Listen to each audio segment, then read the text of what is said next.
Some craziness. Some craziness I was not prepared for. We are as ready as we will ever be. It's the last show of the year, right? Let's do it.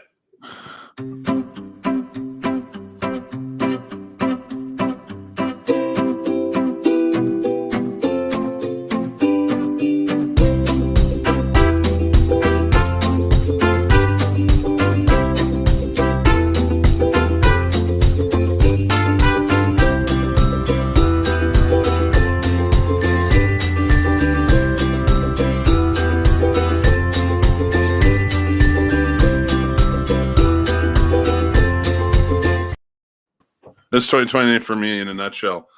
I've like just as we were getting to like the final slither of this ending, of the song ending, I'm like, I don't have my hat on. I came in here this morning. I walked in and I went and I sat down. I'm like, I'm not wearing a shirt. And then got up, disappeared for 30 minutes to pee, and then made your way back with about 5 minutes to spare. My hat's falling off. You look fantastic. Don't you worry about it. Oh my God. I'm so ill prepared for any of this. But you're wearing a red shirt, so it feels different. So right out the gate, it's great. We're fine. We're covered. Thank God me from last night was like, let's prepare.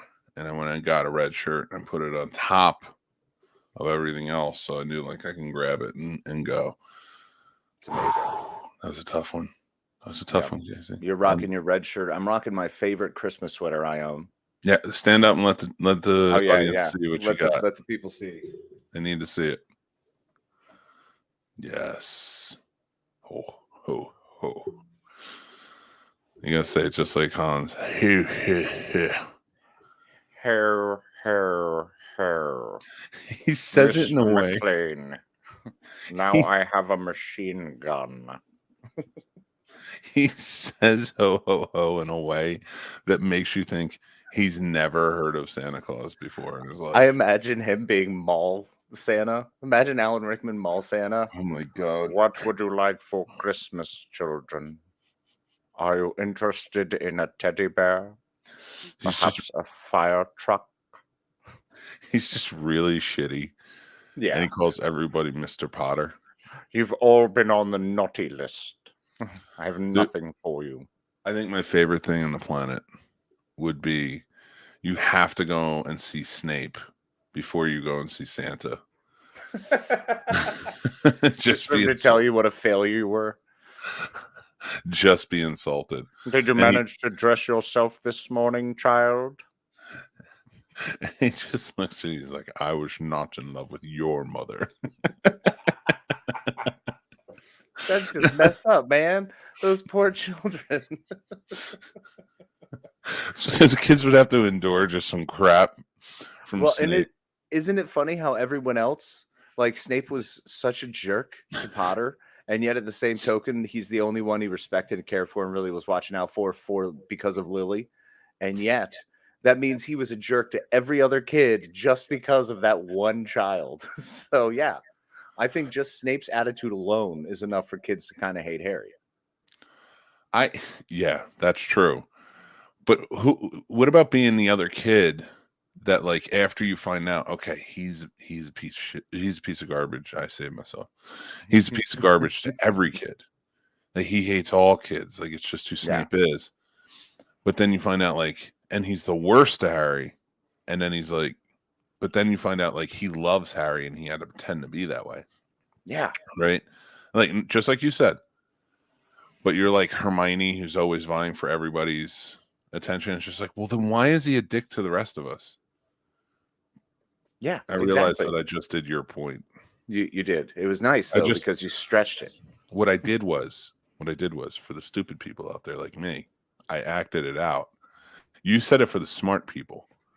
And then I was like, I kind of caught on to what you were saying. And I was like, you know what? I can fix this for the dumb people. Let me explain it. And you did a fantastic job of explaining. That is explaining in a nutshell. You just completely proved why everyone needs to own a Let Me Explain It to You mug. Let me explain it to you. We are 5 minutes in this morning, and we have been explained. And let me tell you, the entire time I was saying that, I was worried. I'm like, wait, am I saying exactly what Casey was saying? No, you're saying way better, obviously. Totally. I took what Casey said and I improved it by making it easier to understand. It's a great way to improve something. Just make it simpler. Yeah. I've just dumbed down your entire soliloquy on Harry Potter. Yo, let me pitch it to you Jersey style, though. So what happens is like Snape is like a jerk to Harry only because he loved Harry's ma, right? Yeah. He's a jerk to all the kids because he loves Harry's ma. So it's all Harry's fault. But he loves Harry and hates all those other kids. But he loves them. Right? You get it. In 6 minutes in, I don't think we can sustain ourselves this long. Yeah, we really came out strong. I hope no one else is ready for that level. I don't know. I'm feeling pretty great. I've been listening to MIA and Lizzo all morning. Nice. So, yeah, man. I've been dancing. This has been a solid morning. That's a good way to go, Been man. up for a couple hours, just rocking and rolling. I clicked the link that you sent me in the MIA song, but I can't listen to it because we're on the air. Oh, yeah. I'll have to listen to it later. It's Come Around by MIA for anyone who's interested, who's listening out there. Fantastic tune. Nice. One of my favorites. With Timbaland. Ooh, I like Timbaland. Yeah. Timbaland, for anybody who doesn't know, I'm going to explain it. What was it? Remember when he started? It was Timbaland and Magoo. No, I forgot about that. Yeah, and then he broke off and he started producing music, and like I don't know what happened to Magoo. Probably something terrible. Yeah, I want to ask him. I want to be like, so why did it? Why we get it with the shoes, but why were you so good over Magoo? It's kind of like Outkast too. And it's like you had Big Boy and you had Andre 3000, and clearly the star shined on Andre 3000. I mean, Andre 3000 had some very special qualities about him, and the artistry and the way he raps, his lyrics, everything about him is fantastic. His style, of course, puts him over the top. But that shouldn't take away from Big Boy. I think Big Boy's production quality and his actual his rhymes, his staccato, the way he raps is fantastic. It's very special, in particular to Atlanta. It shows that style really well. So I'm a huge fan of both. So I know you love Andre 3000 more, but I think them together is unstoppable. But I think they're equals. I agree there. Them together is unstoppable. I like both separate. Big Boy had some great songs, man. I think I'd grab it. I don't want to say I like him more, but I say I gravitate towards Andre 3000 because I like the singing aspect of it.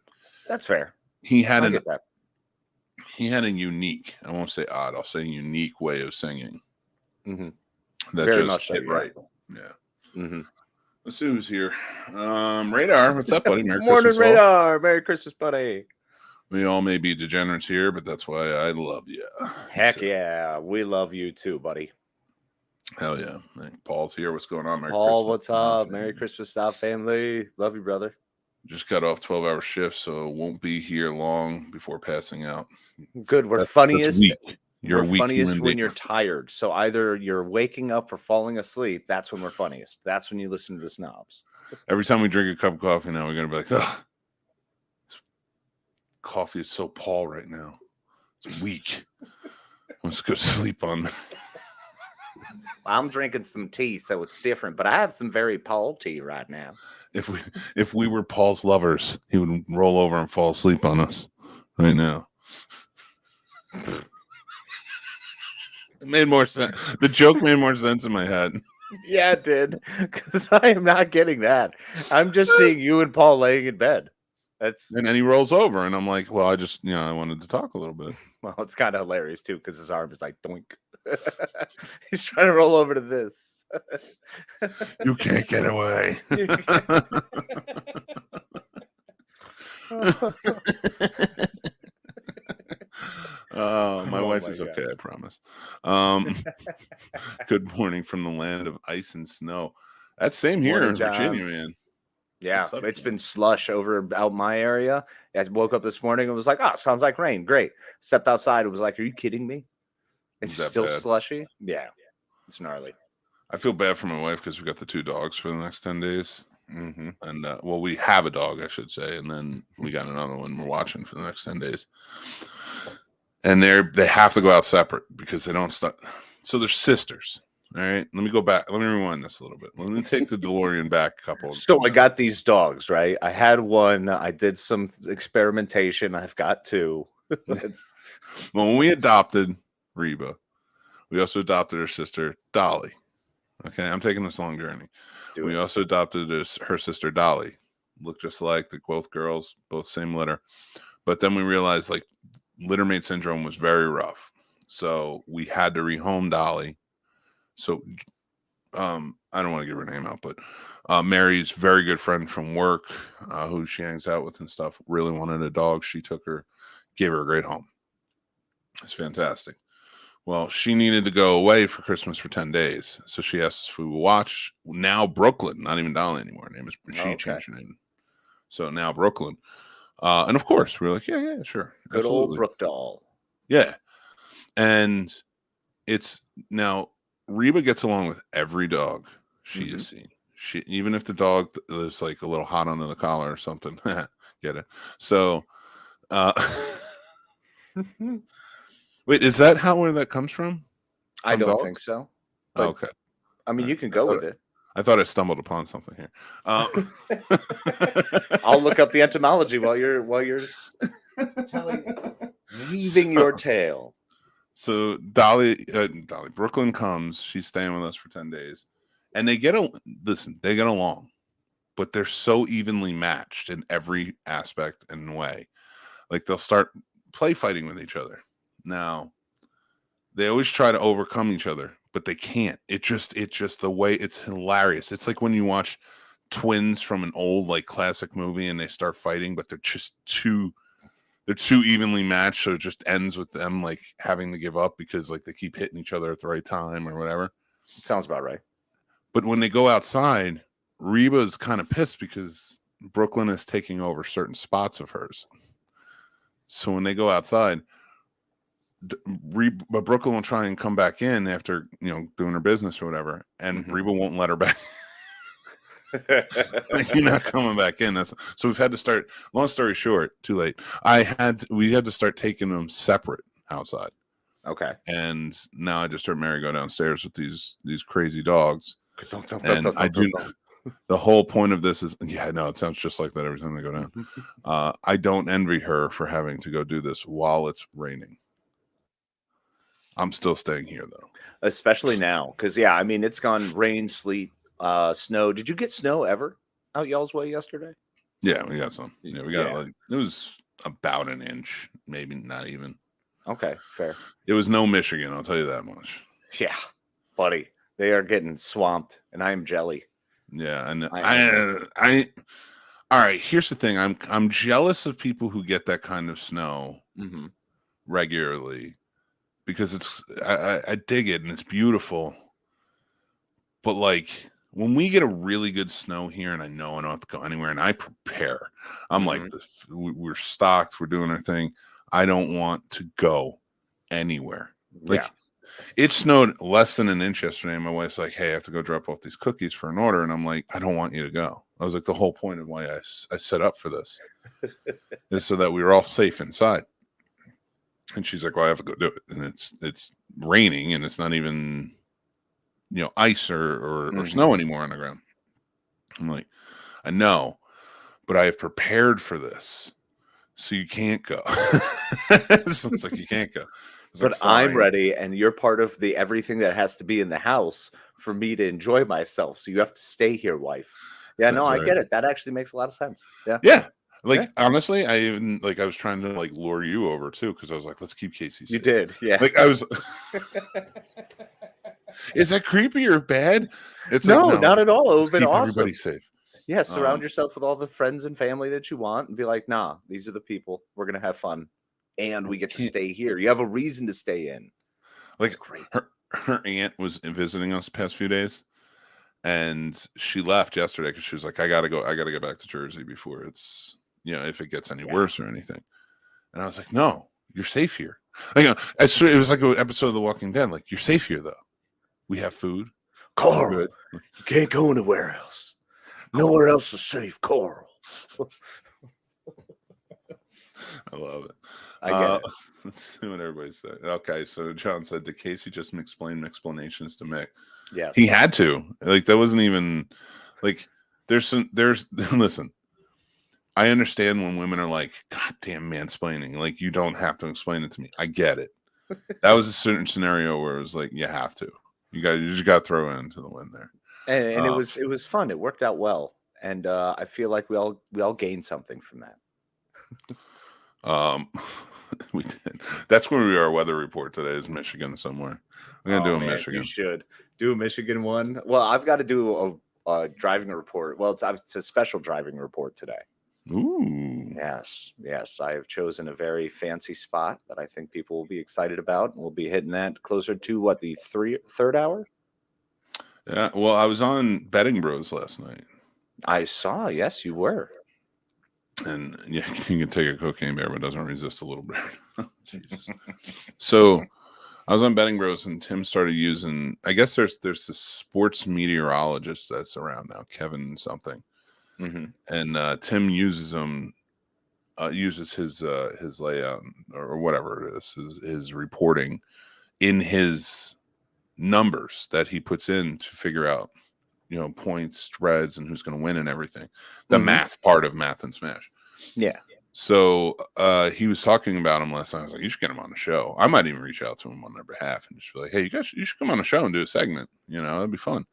Yeah. But so they brought him up, and he actually talks about the weather and the different thing, and he's pretty accurate with what he does. I thought that was really cool. How I never thought about that. To have somebody that's genius, and good on him for doing that. Like, there can't be that many sports meteorologists, you know what I mean? Right. Yeah, exactly. I love maybe more than we know now. Yeah, that's fair. I mean, there's like a ton of people doing podcasting. Well, I mean, they started that a couple years ago. I remember on Fox Sports during the pregame. Yeah, the pregame show. They had Jay Glazer would give a meteorology report. Oh, you know what? That's it's interesting. But I wonder how many of them, other than talking about the actual weather,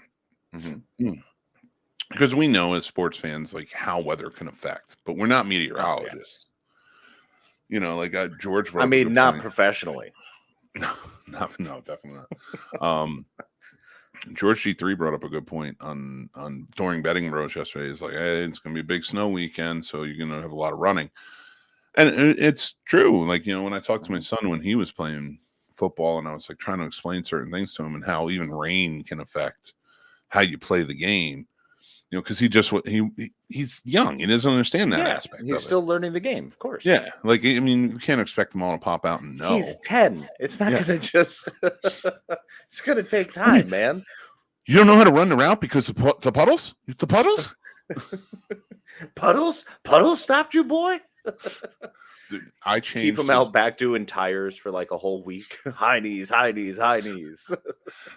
can't do that anymore, and I'm just like Mick from Rocky, who can't do it anymore, but he's got a whole like bed of wisdom in him. You should just start every day when you wake up to train your boy. You should be like, all right, here's your drink. You start with this, and then you chase this turtle around. And the thing is, you got to let the turtle get ahead of you, and then you got to run. But you got to run in place the whole time. Make ridiculous things. But it's suburb versions. The turtle's been dead the whole time. Yeah. You're just out there for 40 minutes doing high knees straight. It's like, oh, my God. Oh, my God. Dude, I changed his when we were playing. So he was playing like flag football. It's not a big deal. But like when he was playing and I would go to his practices, I'd pull him aside, and he'd get so pissed because he's like, you're not my coach, blah, blah, blah. And I'm like, I know more than your coach. Shut up. So I was like, I actually played football for a long time. So just listen to me. When I told him how when you're running, or you're running your patterns or whatever else. So it's like, stop looking for who's where and start looking for who's not where. Mm-hmm. And like, I explained that whole thing to him about holes and stuff. His game changed, and like, he came, like, I'll give him the humble pie on that one, because he came to me after, he's like, that really works. And I'm like, yeah, when you look for people, you stutter. Because When you look for holes, you go. Yep. I was like, don't stop looking to see who's there, and just look for where they're not and go that way. Just don't even think about it. Just be like, gotta go that way. Mm-hmm. And if somebody steps into your view, it's like riding a bike. Go that way. That was one of the things I sucked at, man. I was terrible at football. I was not much of an athlete when it came to that. That's why I was a runner. Like, I was made to just like pick a direction and go 20 miles. Yeah, Yep. Done. No problem. I can do that. Oh yeah, Pick this direction in small spurts and like have to counteract what other people are doing and where they're going and anticipating where the ball is going. I was like, nah. My brain isn't doing that. My hands have to do what at the same time? Nah. Dude, it's crazy. And the only reason I really know, I played football for 4 years, like in that high school level. Now, I mean, I'm not saying I was good, but like, I did learn the game, and I liked it and I enjoyed it. But I played it outside of that recreational level for rec teams, so it wasn't like official. You know what I mean? Mm-hmm. So, but I played. There's a whole lot of those around Northern Virginia, by the way.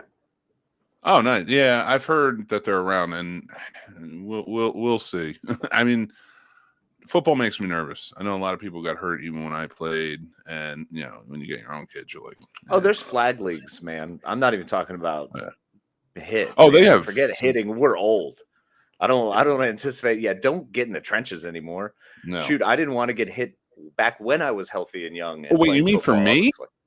You mean leagues for me? No, go to flag football, man. Come on. No. Get into it. Done. And I was a defensive guy anyway. I love defense, and that's how I know the patterns and what to close up and stuff like that. Like, I was a defense guy.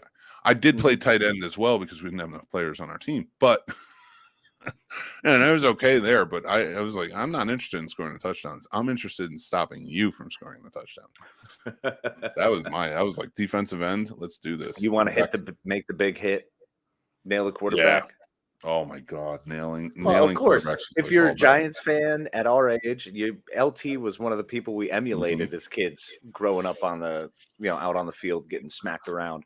Oh yeah, so hard in middle school as kids playing touch. You remember touch quotes? Oh yeah, air quotes touch that had to keep being stopped because someone would inevitably get smacked down too hard. Oh, brutal. My entire football career was completely based on doing cocaine lines off of a red Corvette. Like, that's LT was such my hero. That's why I smoked crack. You didn't go far enough. My career ended before that. you gotta commit, man. There's nothing like being, a 17-year-old holed up ready for rocks right before the big game, ready to go, getting toked and yoked, ready to go smack some fools in the face. Oh, not that's really. Terrible. It wasn't crack. I'm joking. It was a lot of Sudafed. Old school. The Connecticut crack. Connecticut meth. That's what you do. That's what gets you amped up. Oh my God. John Wass is here. He goes, I'm actually disappointed by how little snow we got. How much? They probably got like 6 inches. Hey, John, I have a question for you. Do you have a snowmobile? And if so, do you ride it a lot? Because if I was in that much snow in that neck of the woods, I feel like it's required. And also just like the most fun toy you can have. Because motorcycles are just dangerous no matter where you are. Oh, yeah. And motorists are getting bigger jerks nowadays. So I wouldn't trust onto ever again. But a snowmobile all day. I thank God I grew up in a place where I didn't need a snowmobile. I'm sorry. So much I know fun. You love it. Oh, it's the best. I mean, I'm sure it's fun. I mean, I've been on some stuff. I've never been on a snowmobile. That's the only way to travel, my man. It would be fun to do, but I don't want to grow up in a place where I have to use it. Like, I want to use it. That's that was the fun thing. Is it was great because I had to use it to like actually go places. And like, you know, if I wanted to go amend a fence because the cows got out sometimes during winter, that would happen. And you've got to take the snowmobile. It's a trek, and hiking through that snow is just not fun. We had snowshoes. Nah, man, we have a snowmobile. Forget the snowshoes. Let me ask you this. When a cow gets through a fence, yes, how do you get it back? You just walk up to it and say, go back that way. No, you don't. Yeah. That's BS. You just tell the cow to go back. You just walk with your arms wide open towards it in the direction that you want it to turn around and walk away from you. Boom. Just walk it slowly, walk it back around, slowly walk it back around. Just keep kind of making circles, looping back to keep it around. You just corral it all the way into the hole in the fence or wherever. Or if you've got a gate, you open the gate, you walk them right in. There you go, done. This just in. Cows, are they stupid? Are they intuitive? No, they're terrified. That's the thing. They're herd animals. So when they get alone or there's only like two together, they just want to do whatever you're doing or wherever you're going. So there were a couple that you could literally just grab a bucket of oats, shake it, and walk, and they'd just be like, "Oh, food." It's like me. That's how I get led around places. People are like, "Would you like this food?" And I'm like, "Yeah."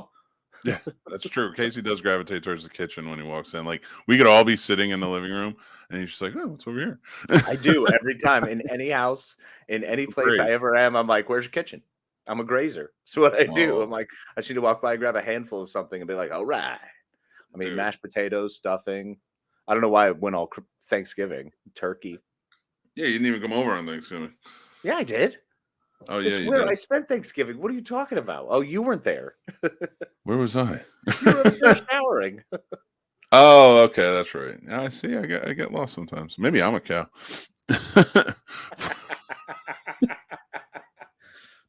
Well, you've got knees that apparently only go one direction. They only do. Is that only go? And it's usually stiff. That's it. Yeah. 40 is too old to play football, guys. You could break it. 100%. No, not could. I will break a hip. Will. Well, if you believe it, it'll happen. So, yeah. Playing touch football is fundamentally the same game as seeing who can punch the lightest. We all knew it was really going to happen. It's very true. Very true, John. Now we only have 2 or 3 inches of snow, and no, I do not currently own a snowmobile. Not for lack of trying, though. We know. Yeah, but 2 or 3 inches, that's kind of a bummer. That's enough to be annoyed with, not enough to play in. Is it? Is it? I feel like the 6-inch mark is where you really get to like do your sledding and really get in. I think 2 or 3 inches is just fine, and we don't have to really address the issue anymore. If we don't have to drive anywhere, sure. If I have to go somewhere, look, I either want it all or nothing. Like, I am that way 100%. I'm like, if you're going to give me snow, give me feet, because I want to be able to walk up hip deep into it. It's so much fun, man. I feel like if you're giving 2 or 3 inches, then perhaps the driving should come from you. But, you know, I mean, that's fair. If it is only 2 to 3 inches, you should be driving as hard as you can. Yeah, I feel like it's okay. There's a lot of work that has to be done there, but totally fine. Jesus Christ. That's how big I am. I was very, very fortunate to get the wife I did based off of what I've got. 2 to 3 inches. 2 to 3 inches. Keep her going with that. Strong. It's like I don't know why my head's so itchy in this hat all of a sudden. I'm wearing it all week. Because it's morning time. Probably because you've been wearing it all week. Have you washed it? No. I don't wash these hats. Come on. No, that's fair. That's fair. I only wear it before the show. It's just like this is the show I wear for the longest. Mm-hmm. All right. The forecast as of 8 to 12. Yeah, I mean I feel like that's boasting. I feel like that's just boasting. I feel like you say 8 to 12 inches, you're lying. I feel like if you are committing to 8 to 12 inches, there's something there. It's more of I need to know. So it throws out this idea of like curiosity. Like, could it be? What does that look like? Yeah. I mean, that's possible, but 2 to 3 also adds curiosity as well. Because once again, what does that look like? I mean, hey baby, you want to take a walk on the snow? I mean, they don't want to walk in 8 to 12 inches. They want to walk in 2 to 3 inches with the pretty little flakes coming down. That's the Yeah, way it where is. it's a lighter snowfall. Although, in my experience, I think, the 8 to 12 isn't necessarily a terrible range. I've known people who like to walk in that beautiful snowfall as well. Yeah. Porn stars. I love when subtlety turns. I was just, you're always just waiting for the hammer. I was impressed with how long you were able to hold that. It's just being a subtle little game. I had nothing else. There's like no other way my brain went. My brain was just like, you had to bring it there because like I got no answers for you. The forecast has for 8 to 12 inches. So the 2 to 3, an incredible disappointment, just like every date I've ever had. Wait, I think I'm understanding something. So you got there. Stop making fun of me, John. God, dude, I guess Sturdy didn't make it. I put out the challenge to him yesterday. He didn't make it. Oh, to be up? Yeah. I think everybody didn't make it. They had off today, and they were like, nah. Yeah, man. I mean, I get it. I understand the idea of sleeping in the day, but it's the day before Christmas Eve. This is Krampusnacht. This is our present to all of you, and you're not even here. Yeah. And we hate you for it. No. Whoa. This is the Snobnation Morning Drive live show. We're just presenting. Let's just tank it and just start hating the Snobnation. Let's turn it over. We become the villains of the story. Not yet. We've got to get bigger before we become the villains. We've got to get huge. Oh, and Eli all he did was buy Twitter and was like, ha. I was like, oh, yeah, great. see, well, no, what he was doing with SpaceX on the back end, he was pretty much the villain already. That's why we love you, John. That's why you're our number one henchman. Is he our henchman? He is now. Awesome. Lead Moth from the Venture Brothers. And we have so many topics we haven't even touched on. Well, I mean, so actually, we just talked about Elon.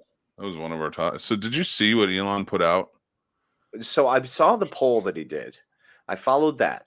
And then I followed that he basically did a in-your-face, haha, I'm not actually going to do the thing. Oh, you actually got it? You actually got the troll? Okay, good, because nobody else did. Yeah. I mean, if you want to, give the listeners, for those who haven't heard, the rundown.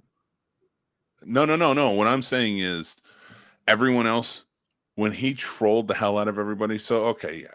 The rundown basically being Elon put up a poll saying, should I step down as CEO? Vote on it. And if you vote on it and say yes, I'll step down. So this goes on. Everybody votes. Even I voted. And then he comes out like a few hours later and he's like, and he realizes he's losing by like a good margin. Like this isn't that closeness of it being stolen. So he's like, okay.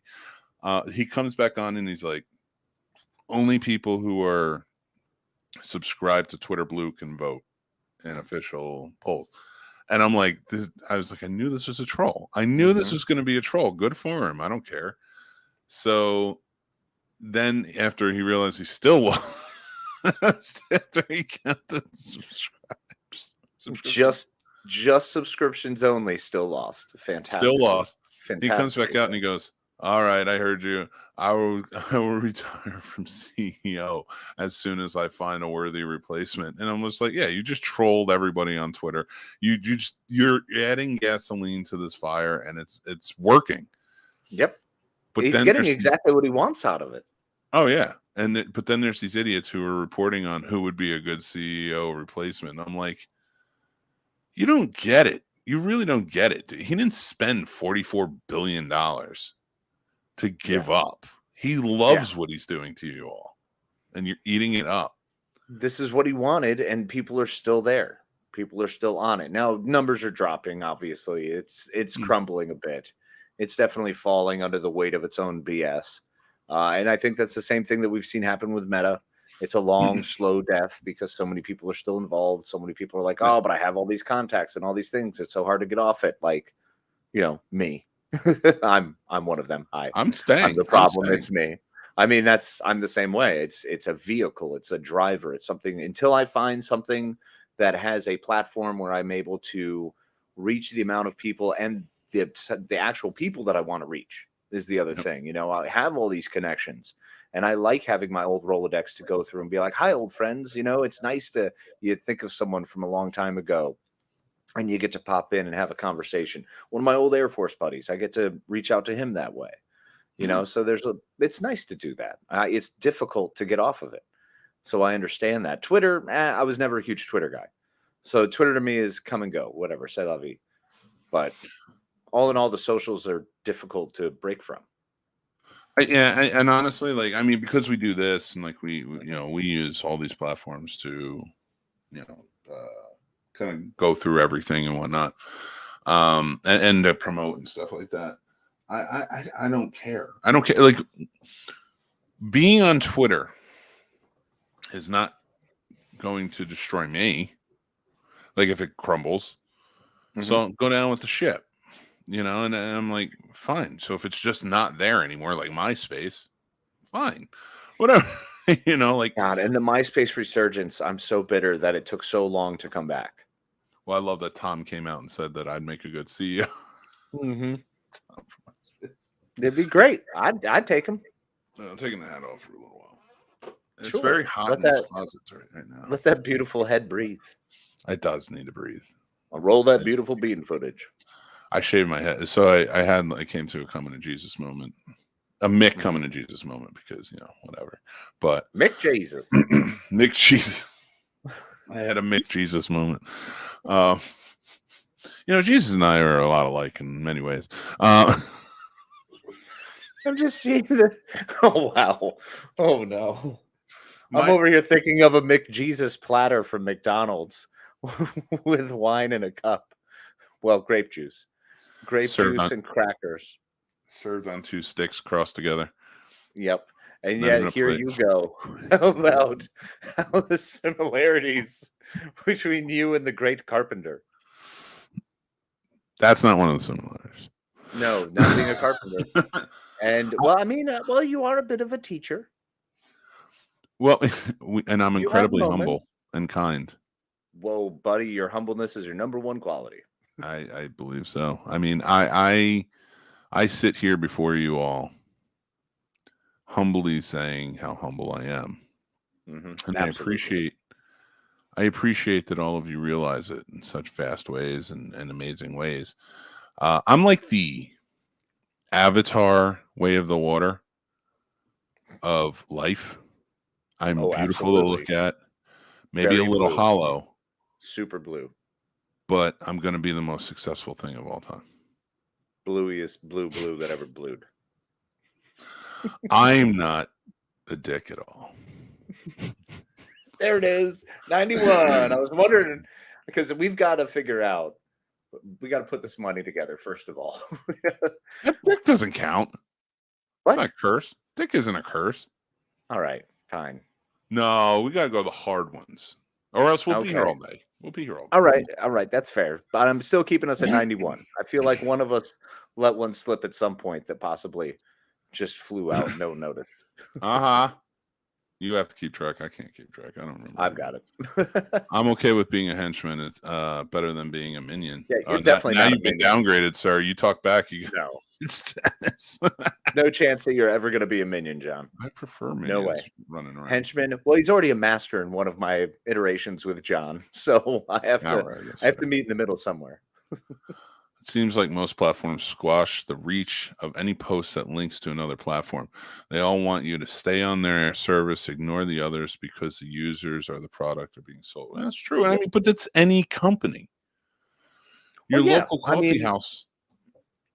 Excuse me. Your local coffee house wants you to keep coming back. The same as Dunkin' Donuts wants you to keep coming back. So it's, and a lot of people call that greed. I don't call that greed. I call that capitalism and the free market at its finest. It's true. Humans are the product. We are the thing that is being spun. We are the consumer. We're the ones who are constantly being sold everything because we're the ones who are buying everything. Hence, that's the cycle we live in.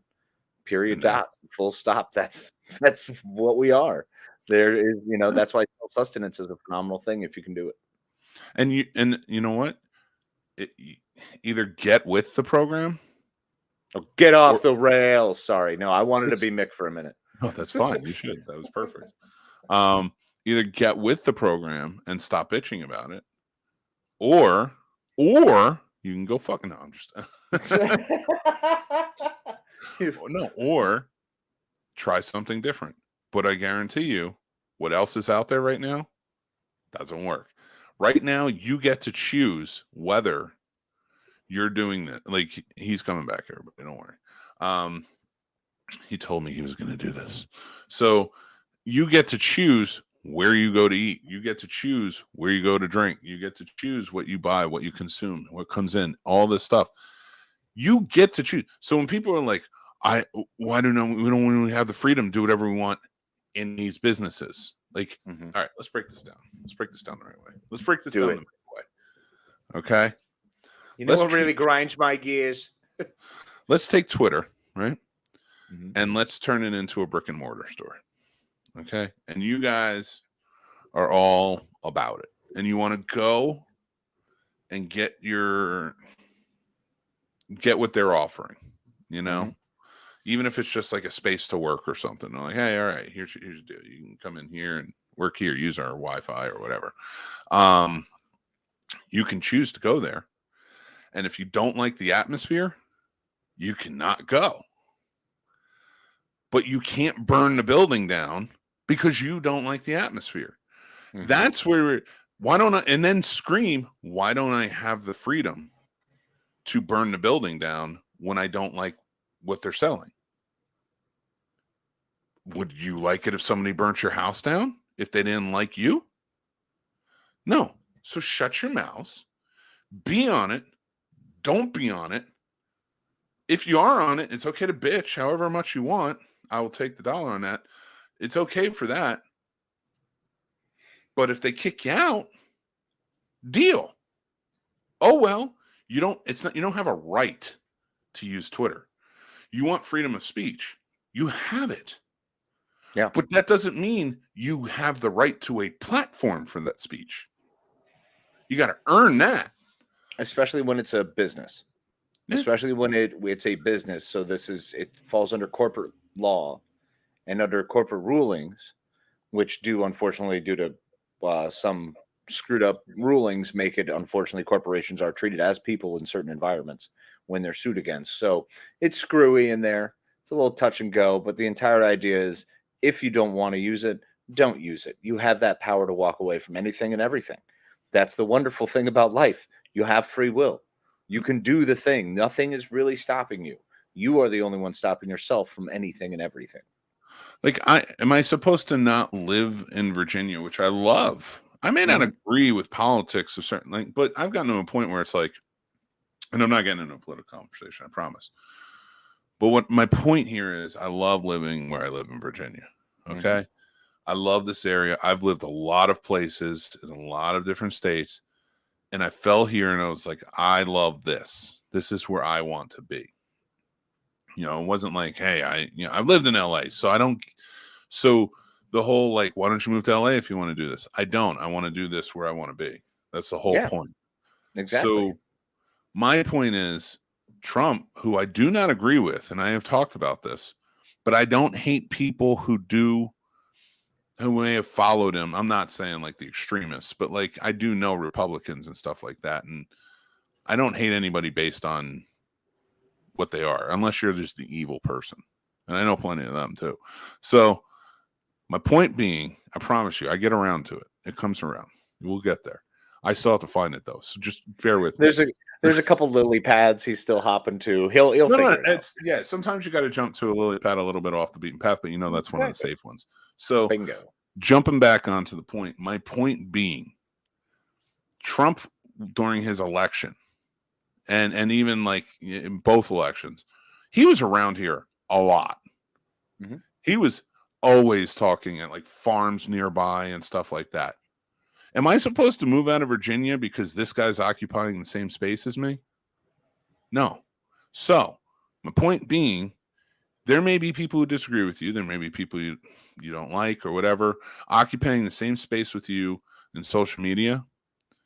If you want to be there, get over it.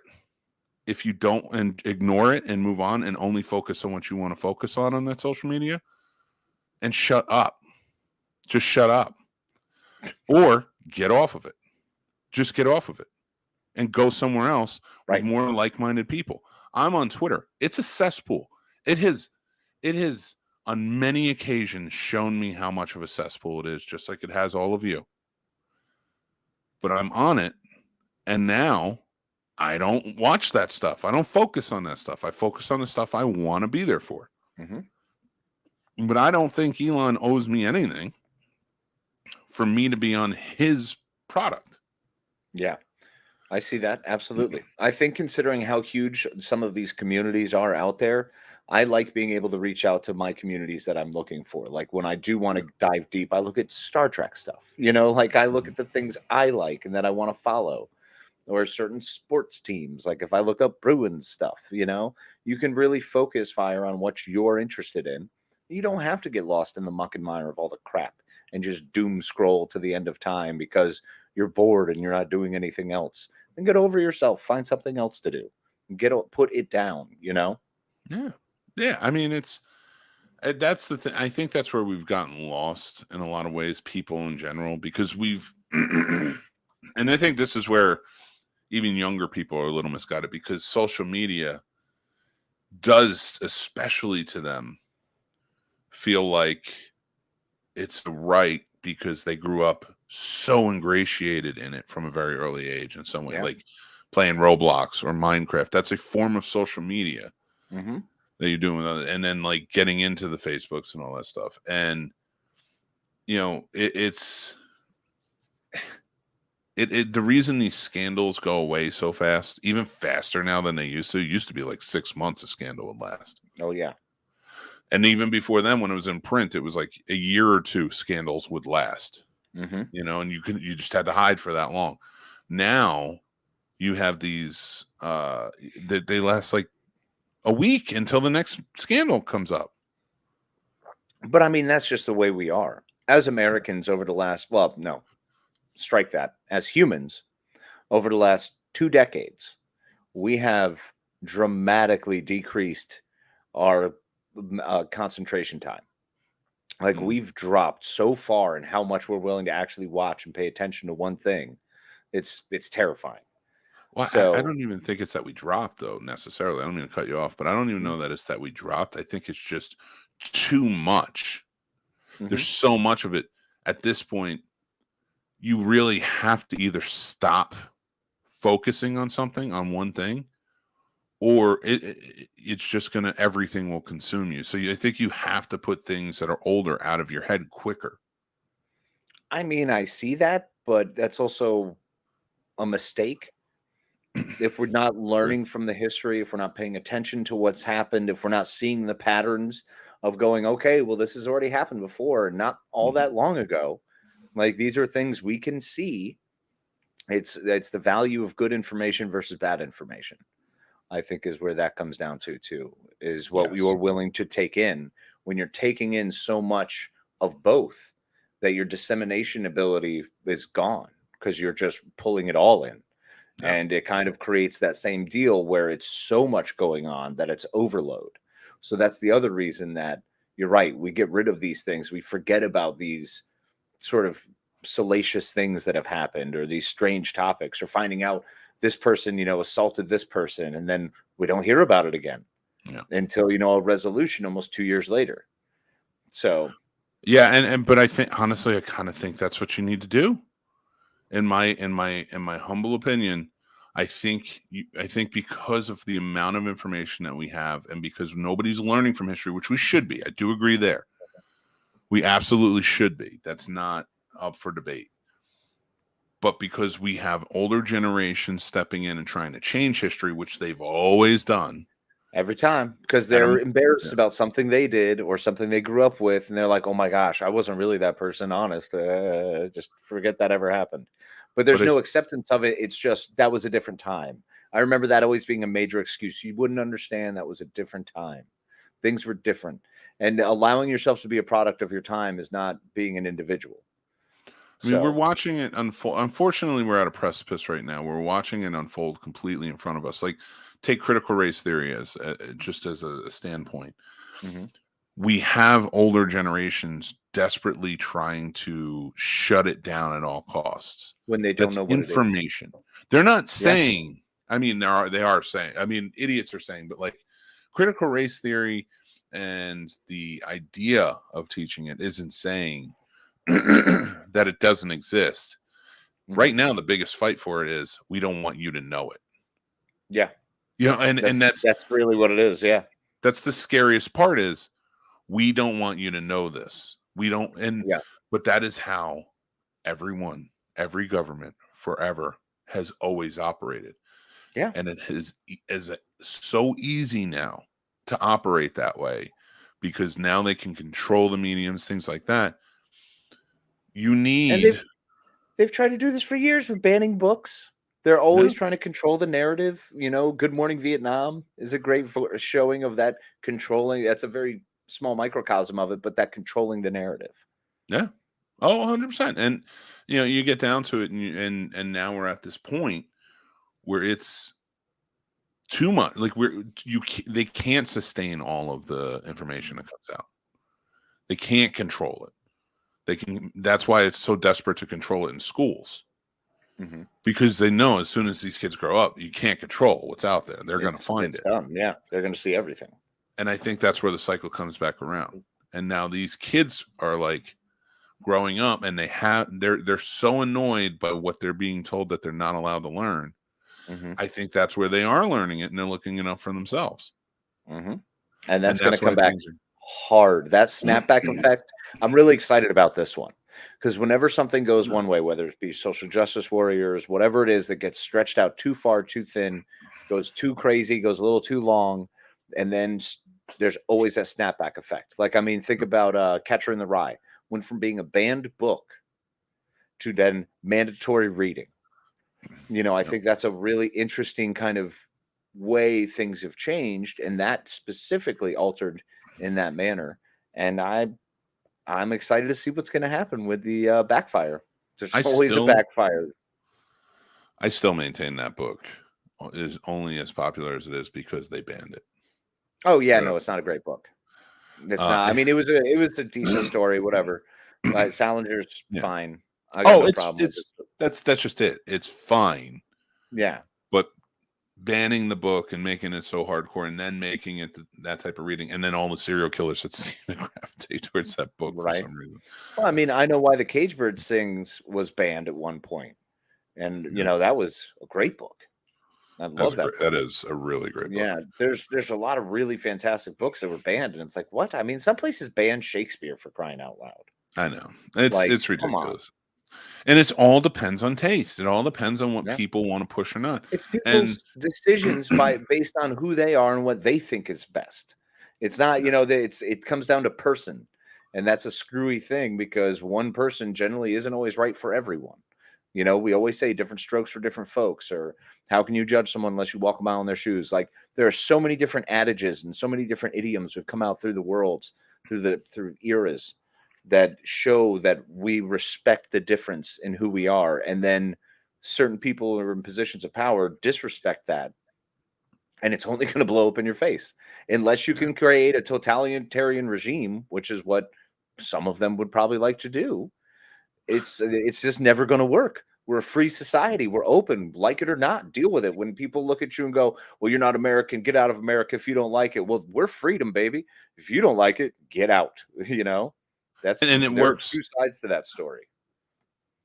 And it works in two ways on that, because if you look at it and it's like, okay, we are, and we offer a lot of freedom. We don't offer freedom for free.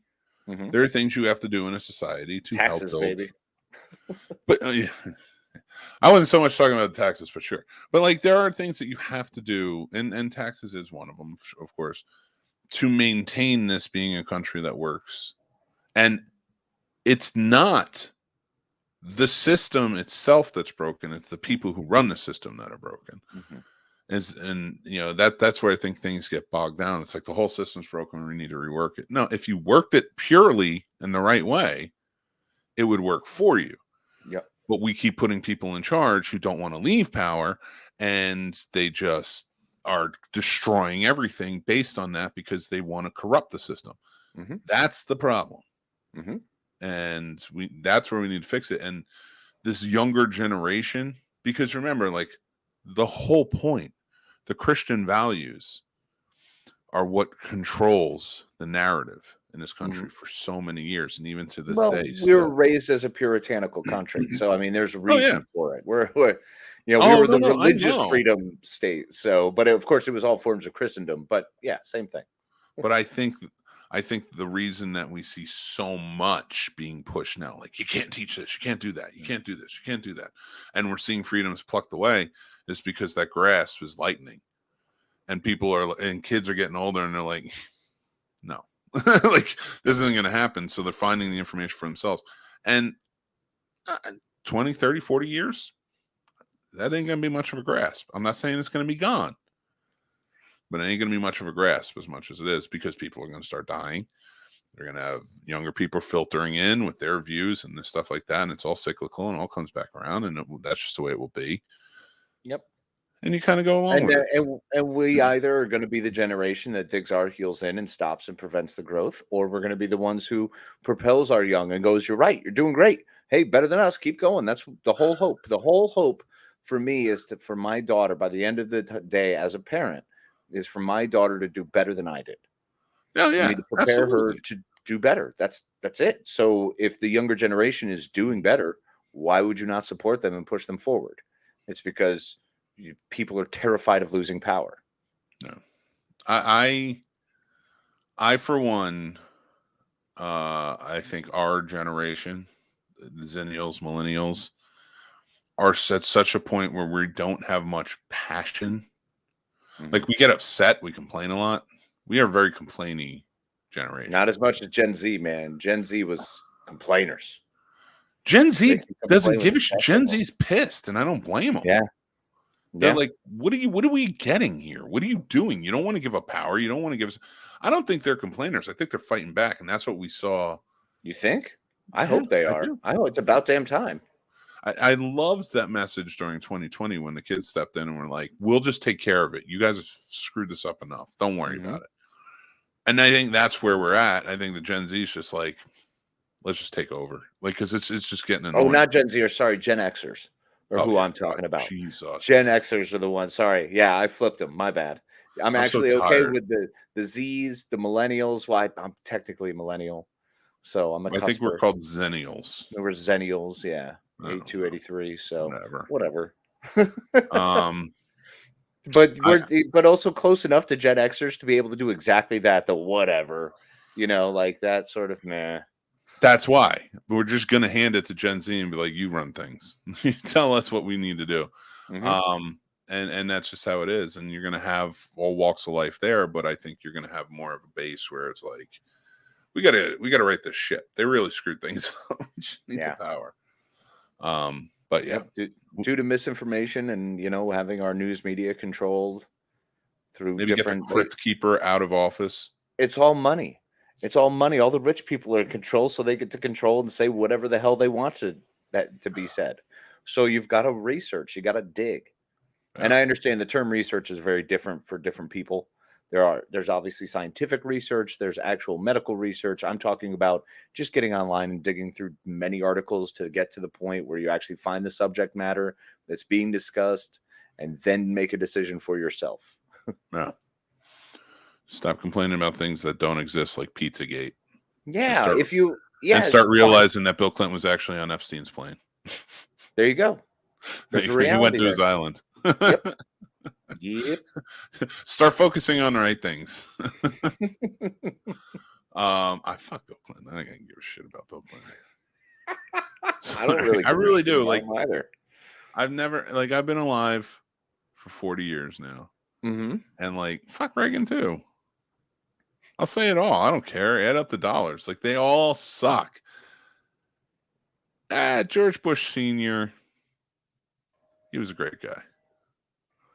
If you're into a fan of, CIA and murdering and deceit, I wanted to see your shadow government and stuff. I mean, if you're into that. Oh, sorry. I meant Junior. Junior's a great guy. I just finished watching Jack Ryan season 3, which is fantastic, by the way. I cannot Bro, wait. John Krasinski's so good. Wendell Pierce crushes it. He's one of my favorite actors at He's this point. great. Yeah. Between The Wire and this, I'm like, yeah, I'm good. I love him. So good. It was a fantastic story. They did a wonderful job again, and Russia's the bad guy, so you'll love it. Finally we can get back to it. Like it was getting kind of dicey there for a little while. It's like they're really into Russia right now, and I don't understand how you guys don't realize this. I don't know what's going on here, but it looks like if things play out in an interesting way, like Moscow could be wiped off the map. Okay, I guess I haven't been paying attention to that. What's going on? So the destabilization in the regions and the surrounding regions in which Putin has had to recall forces and actually move them into the Ukraine due to the current process and things happening in the Ukraine. Basically, Ukraine it's winning such a massive war, and Russia's committed so many troops. The conscription path has failed. They don't have the resources. They're like building missiles and launching them as they build them. So they're in a very precarious situation. So to consolidate power, Putin has pulled back all of his troops that were out in like Azerbaijan and Chechnya and all these other strange little places along the edges. They've pulled all them back, recalled them back, met them up into different garrisons and units, and started to move them back out into Ukraine. But Ukraine is also putting in Patriot missiles. We've committed Patriot missiles. So the crazy stuff here is if those Patriot missiles go in, that means air superiority is done. Russia has none. They won't be able to fly anything. They won't be able to get missiles. They won't be able to do anything because our Patriot missiles are that good. So all the fighting that they are concentrating on is where the places we're looking to put these Patriot missiles. Plus, with the range of the Patriot missiles being right there in Ukraine, we pretty much knock out most of their nuclear capability. Because even their ICBMs launching these Patriot missiles, we're like, yeah, we can still see them. As long as they can target them, they can take them out. Yes. So that does it. That cinches all the power. It's done. So once these get installed, it's a really big deal. So the fighting has really gotten intense where these small pockets are where they're planning on putting these Patriot missile embankments in. So Belarusians, Lukashenko, crazy man, has been doing a lot of military exercises and doing them in the Russian border. So not just on the Ukraine border, but now on the Russian border. So Lukashenko could take his mildly kind of battered army, it hasn't been beat up too bad, and just take a walk. Really? Why not a couple nations? Imagine a couple nations getting together and just going, you know what, we're done with Putin. We're done with this danger. We're getting him out of here. It's plausible. Right. Once the nuclear option is gone, once those Patriot missiles are in, it's over. Like they've lost their power. They've lost all of their culpability. And also, I mean, right now they're losing their market. They've lost so much money in gas and everything else. They've just crushed themselves. Their manufacturing is plummeting. They're hurting. So now would be the time, and we could potentially see Russia, someone whom was one of the greatest superpowers, a nation that's older than us, just get dismantled. I would love it. Well, I mean, we did see him get dismantled before, so it is plausible. True. We saw the USSR get broken up. So, yep. Yeah. That is. So, I mean, so hopefully, here's to it. But, like, I mean, it goes back to, like, what we were talking about. And before we switch gears on to any new topics, we will. I promise this is going to be a lot more lighthearted for our last episode of the season. But, yeah, before we get there, like, thinking about it and everything in between, we have, like Russia, we're talking about, like, with the freedoms here, like, when people are like, oh, freedoms are being taken away. It's like, no, they're not. You're not allowed to do it on social media. Shut up. Like, now, I'm not saying that there aren't people's liberties being messed with in this country. That's a different case. Yeah, that's happening. Your freedoms aren't being taken away, but your liberties are. Mm-hmm. And that's a completely different thing. That's a completely different fight, and we see that going on. My point being, from country to country where we see it is, this is still the best country to live in, to have a chance to be a billionaire. Yes, but more for opportunity. There is still opportunity here. Now, getting in or doing anything in here is a tough job to do, because I'm not saying the system's broken. Like the system has been messed with. Like, well, the system's not broken. Like I said, the people who run the system are broken. My point being is, like, again, like we saw Brittany Griner go to jail over in Russia. Mm-hmm. And here we're watching it and we're like, this is deplorable. You're throwing her in jail for an ointment? Like, seriously? Mm-hmm. That's their law, though. And that's my point, is I don't blame her for going to work out there, do her thing, and or whatever it is. But, like, you went to a place, that's their law. Mm-hmm. And they throw you into a penal colony if you do it. Now, we all know what they were doing, shoving, with her specifically. Of course. But ultimately, it's like, like, that's why I'm never going to Russia. That's why I love the freedom of, they're not sending me to Russia. I don't have to go. Like, I can stay here if I want to stay here. Yeah, and you don't have to go to Russia. Yeah, like, you're okay, buddy. Yeah, nobody wants to go to Russia, and I don't know why you would go. And God forbid, don't go and don't accidentally break a law. Yeah. Don't even go and not break a law but piss somebody off, because you're still going to go to the same place because it's Russia. Don't go to a foreign country and break the law. Well, yeah, you should just if you anyway. You have to, if you're one of your only answers to getting out of the country is to go to the embassy, don't do that. Just don't do the thing you were about to do that you think, oh, I might have to go to the embassy for this. Then don't do it. That's why I hated the 5th Die Hard movie.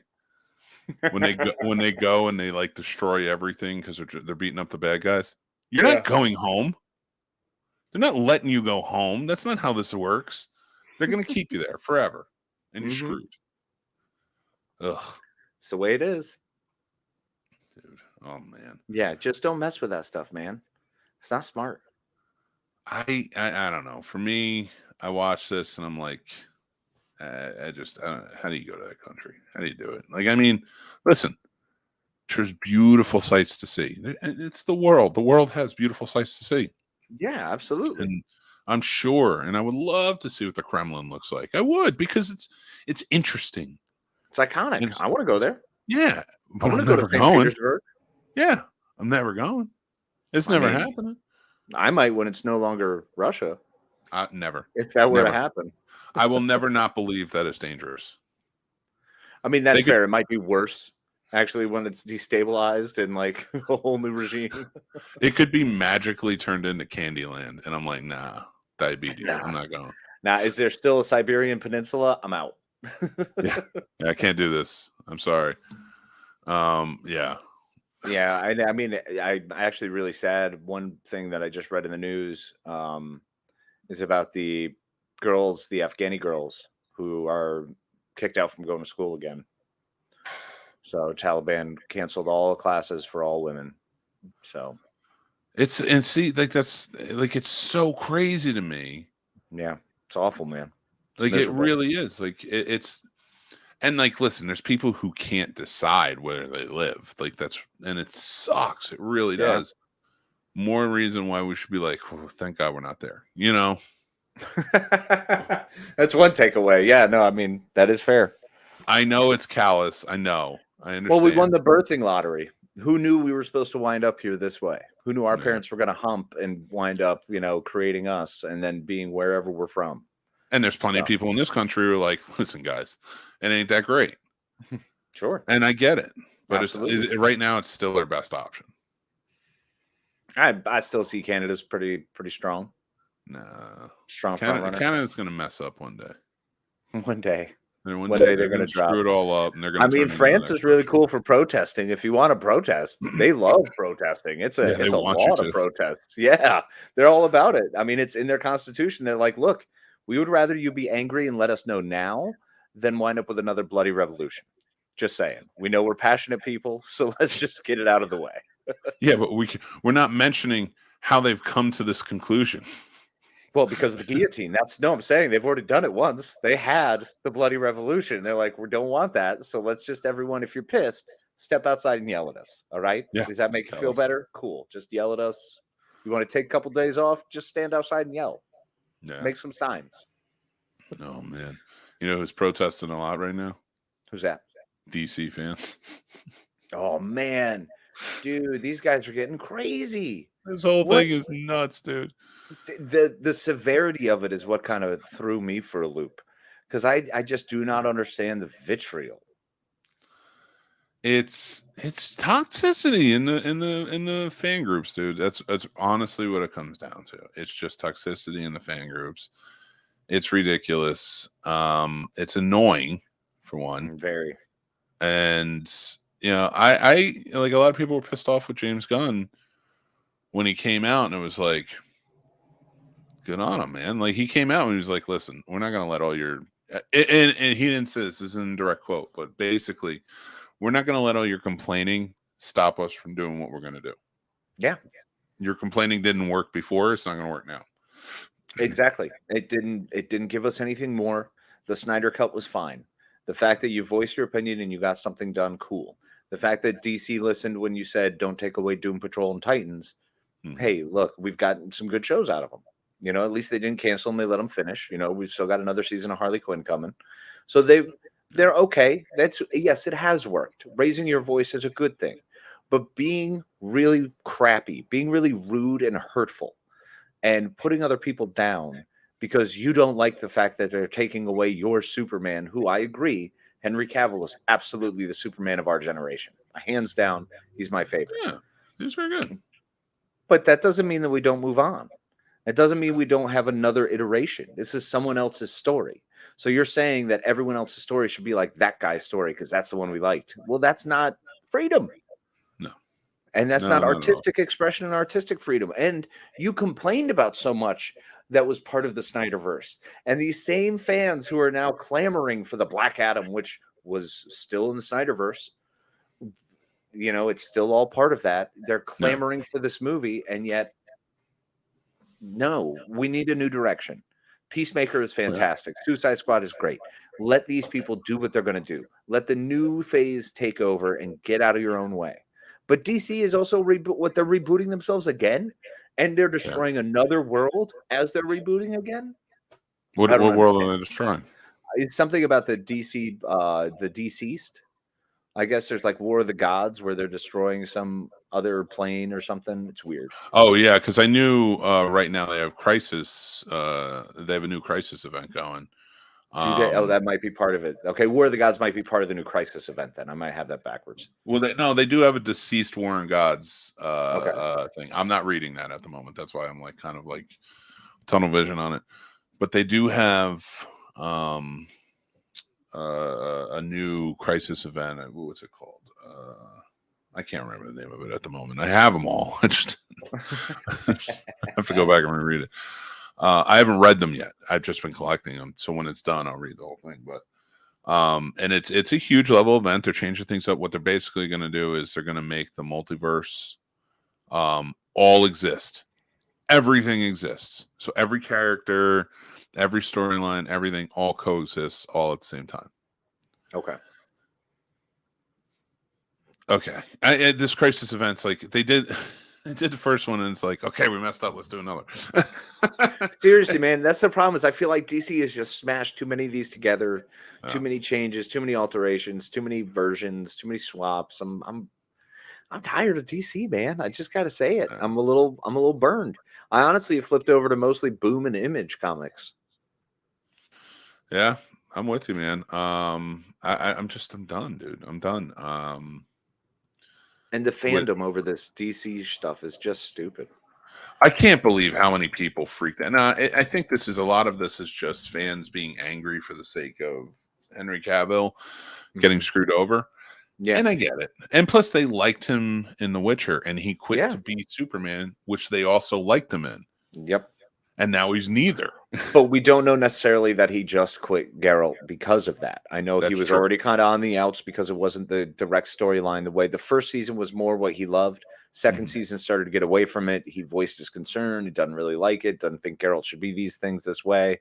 Yeah. And there's been pushback. So I get it. Look, if you're reaching season 3 and it's like, are you serious? We're still doing the same shtick where the same arguments, the same pushback. I would get annoyed too. I'd probably leave and be like, nope, I'm over. I'm at the point where with this, like, it's fine. I did really like him as Superman. I thought he was good, but he was in terrible storylines. Yep. So he can't sustain. Yep. If you were this upset about it, and I get you were young, and this was 10 years of your life, but at what point do you step up and be like, I'm Superman? Can we give me a good movie? Like, Man of Steel's good. Yeah. But Man of Steel was also like 2008, 2007. Right, exactly. Man of Steel happened. We're past it. If we were going to get something else, we get Batman versus Superman, which sucked. It was one of the worst movies ever. We get Justice League, which was just about as bad as you can get. Mm-hmm. Probably the bottom of the barrel scraping. And then he's got a couple throwaway scenes here and there. In Black Adam, and what was the other one? Oh, he wasn't in Shazam, but he, like, somebody with similar body and wore the suit came in at the end. Remember? That's right. Okay. And I can't remember anything else at the moment. But so the big thing is, though, James Gunn, of course, and Peter Safran took over. Mm-hmm. They're doing their things, and they come into it, and they want to change it up. Like, they're going to keep Peacemaker. They're going to keep the properties that are working. The reason they got the job, the things that were working. Exactly. And it works. And like Margot Robbie as Harley Quinn is perfect. How do you get rid of, like, she's more perfect for that role than Henry Cavill is for Superman, than Ben Affleck is for Batman.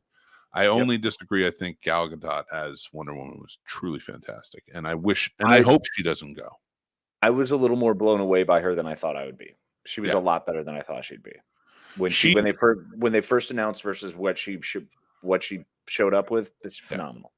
Every character in the DC movies, every actor who's played them, were either fine or bad, or okay, I'll say good or bad. But the only two perfects, in my opinion, that worked were Gal Gadot and Margot Robbie. I'll agree that they were absolutely perfect. I liked Momoa because Momoa was good, but I think he was misplaced. I don't think he should have been Aquaman. I like that version of Aquaman. I think that was a good Arthur Curry. I think it was well done. I think he was shirtless way too much, and that was clearly where they spent most of the focus of that movie. Oh, he should always be shirtless. I mean, it is his moneymaker. That's fair. Don't take away from that. And the mesh shirts. Make sure he's got a lot more mesh shirts. But now they don't even want to get rid of him. They want to move him over to Lobo, and that works 10 times better. Yeah, absolutely agree. That's going to be 1,000% better. I think their Flash choice is awful. Yeah. I think that movie needs to be canned already. I can't believe they made more cuts to that movie and it wasn't cutting Ezra Miller from it. No. Like, how in the world? He's in it too much to make those cuts. By the time they get this done, it's like, wasn't this movie already supposed to be released last year? Yeah, and they're still making cuts, still adding things. So the big thing with The Rock right now is. And it's funny because you could tell it's a PR nightmare because they're trying to fix things, but at the same time, The Rock screwed it up. And now it's all coming to light. Like, you can tell based on the stories, and this is all speculation because I don't want to get sued by anybody. Mm-hmm. The Rock was trying to take over as head of DC, and nobody was having it.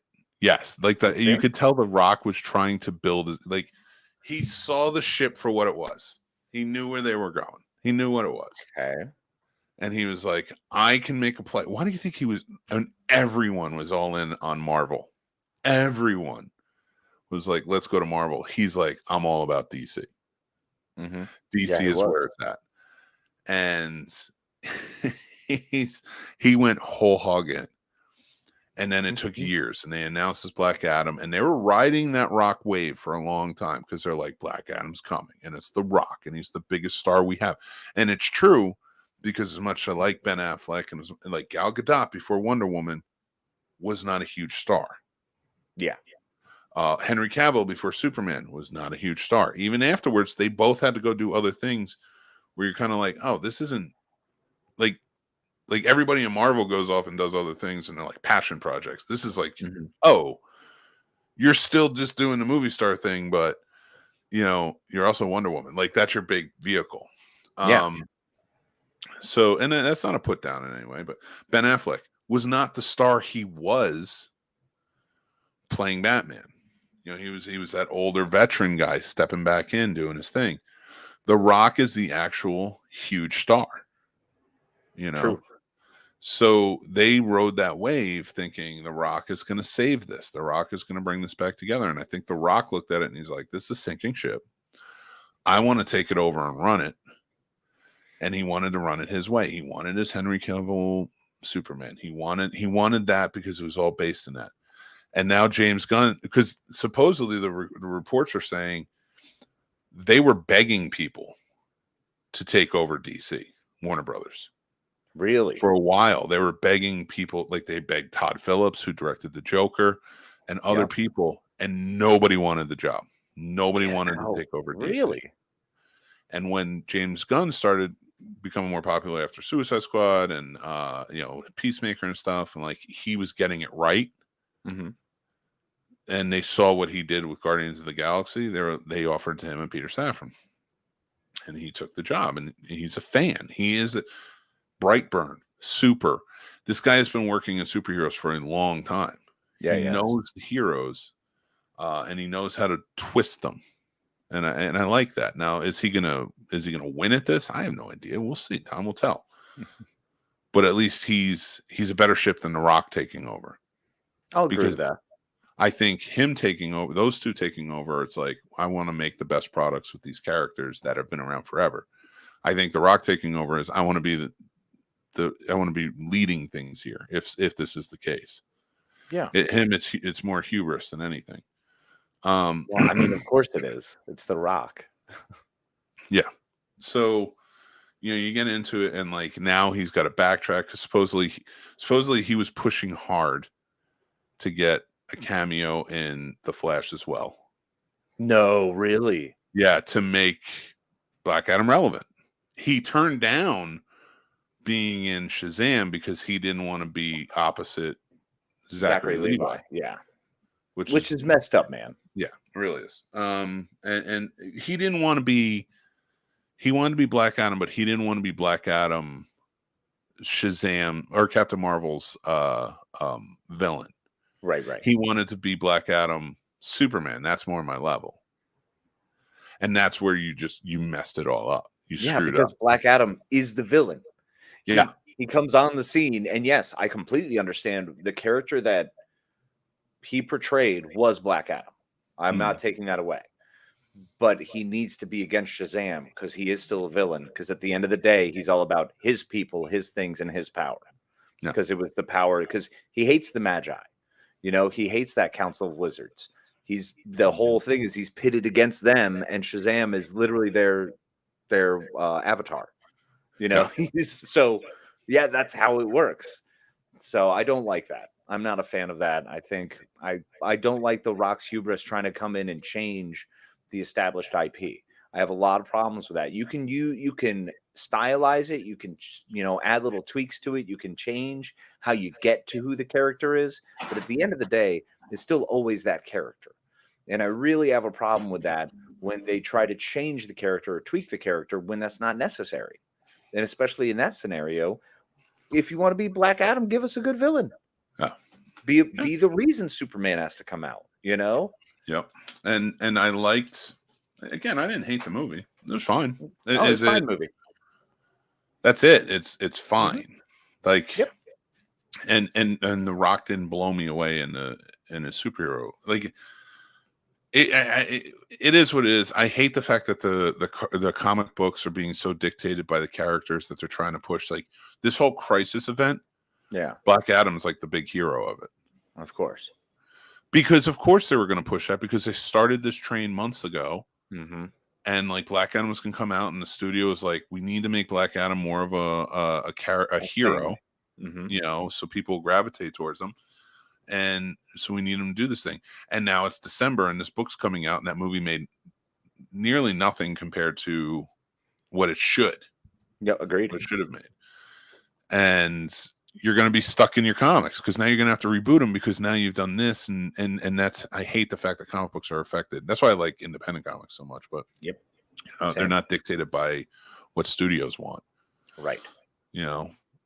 Famously, remember when Spider-Man had to go through that radioactive change where like he died and had come back to life just so he could have web shooters in his hands. Like, come on. Yep. It was ridiculous, but yeah. And then well, that's why they had Ultimate Spectacular, however many different versions of them they had. Oh yeah, well, I liked amazing. I liked the books. Actually, I liked collecting Spectacular Spider-Man books because they were so off the wall and they were a little different. Like, he had a lot of team ups and stuff. Mm-hmm. It wasn't like general storyline, but it was fun. Yeah, it was fun stuff. I like Spectacular. I liked Web of Spider-Man. Oh man, that was short-lived, but I did like that too. I enjoyed the Web because it was almost more the Peter Parker side. It was, to me, it's what feel like translated to the animated series. Way more was Web of. So yeah, that's a good point, and I agree, man. Like, and now you get. I'm hoping Marvel changes it up a little bit, where they're going to be like, all right, let's stop dictating what's going on in the comics, and just start focusing on the movie. Yeah, I think they have let up quite a bit from what I'm seeing. The ones that I've definitely read have done that very well. I think they revisited Lady Thor with the Mighty Thor. Obviously with Love and Thunder having come out, so they did a great revisit on that story. They've done a couple good revisits, but nothing really lasts too long. I think that's the fun part with them, is they keep pumping and dumping. So like they get a big build on Strange and they do a fire off of Doctor Strange books, and then boom, next. And the Doctor Strange storyline has been phenomenal. I've got that one. That's one of my pull boxes. I've been collecting the Strange with Cleo. The new ones, but I haven't read them yet. I like to get them all and read them. Same, man. I want to have all of them. Usually I get up to 5 books and then I'm like, okay, now I'll read this. I did that with Slumber, and Slumber's amazing, man. So worth it. So great. I've heard great things about Slumber. I need to check it out. Yeah. I just picked up Rain because I only had like 3 of the 5 covers. So I was like, well, shoot, I'm just going to get the trade and just read the whole thing because the story is great and I just want the story from that. So nice. Yeah, I'm with you. Yeah, I honestly, I get to that point where I start watching these things and you see these celebrities trying to dictate what's what, and I think I will say this. I will name drop for a second. Do it. 10 years ago, I was at Trauma Dance and we were covering it for Mario Likes Movies. And I was very fortunate to have, at that time, a friendship with Lloyd Kaufman. And James Gunn and Ty West were there. And they were speaking at the panel. So, because Ty West didn't start with Lloyd, but he knew him. Okay. Because Ty kind of started under James Gunn's, with his friendship and kind of, I did not know that. Yeah, they were friends. So he brought Ty West with him because he had House of the Devil out, and Innkeepers, I think, was coming or something. So they came and they spoke. And I watched James Gunn basically tell all of these movie fans and these future filmmakers, people or not, some sure didn't work out, but whatever. Sure. And he let him have it. Like, he wasn't pulling punches. He was like, if you want to do this, like, this is what it takes. And like, he would let you know. And he's like, you don't want to hear this. And I remember because Mario from Mario Likes Movies was trying to, and not trying, he was making movies. He was doing a really good job. And that's why I ran more of the website where he was doing the movies. So, and we're sitting there and he's like, if you want to make movies, you got to move to LA. That's it. That's what it is. He's like, you don't have to make movies in LA, but you have to move to LA. You need the networking. And he laid it out, and people were like groaning. And he's like, you don't have to like it, but I'm up here and you're down there. And like, it seems like he's being a dick. And and for no uncertain terms, he was being straightforward. He's being direct. He's saying, look, if that's what that is. And that makes sense, because if you need to network and you need to be around everybody, because you only get that opportunity by saying, hey, what are you doing this weekend? Hey, what are you doing this weekend? Yep. You actually talk, you face, and that's just the way it builds. So I understand that. And I'd say he's probably pretty right. To some degree. In my opinion, 1,000% right. When I got out of film school in Florida, I worked in New York. I worked in other states. But if I wanted to get my film career off, I had to move to LA, and I did. And it worked. I moved back, and I wasn't working in film. Yeah. but I was not actively seeking to work in movies anymore. Right. Yeah. Like I was done. Yeah. And that's why I started doing this. And I started working with the websites. That's what I want to do. And you don't need to be in LA for that. But he was straightforward. And I remember and Mario was one of them. He was like, that's not true. And I'm like, it's 1,000% true. And if you want, and I was like, and I've been telling you that for a while and you don't listen to me. I was like, you got to go out there. I was like, and also you got to go learn it. That's the way it is. Now, can you make independent films where you are? Sure. You absolutely can. And you can see some success with it. And I'm not putting it down. But if you wanted to have the networking, you wanted to have the agents, you want to have that, and you want to make a living off of doing this full time, you got to be out there. Yep. And then you're able to leave. After you've gone there and you've done it and you've paid the dues and you've worked in the studios. And I've seen this time and time again with a lot of people who are now living in Albuquerque or are now living in Atlanta or are now living in these places that are big hubs, but they all have Los Angeles friends or people who came up with them that are now in the studios and helping them out and doing this or doing that. And that's how you get it done. It's just building relationships. And if you're building relationships in that area, that's what you're doing. Yeah. If you're not, you're not. And people who are in New York thriving had to go to LA. You got to meet people. Like they may not film everything there. Right. And they may not even film all the things you want to be around there. And there may be other ways in the industry. Like, there are people I've known who moved to the UK and got in that way. And that's fine. But eventually you're going to have to set up shop in LA somewhere for something, even for a short period of time. And I liked that about James Gunn. I liked that you weren't hearing filmmakers saying that to people who wanted to be filmmakers or coming into it. Even in film school, they weren't like, you have to move to LA. They weren't saying that. They're like, you can, it's out there, blah, blah, blah. But he was like, you want to make it. That's where you got to go. Oh, and that's a great honesty. It's wonderful to hear that because that's what it is.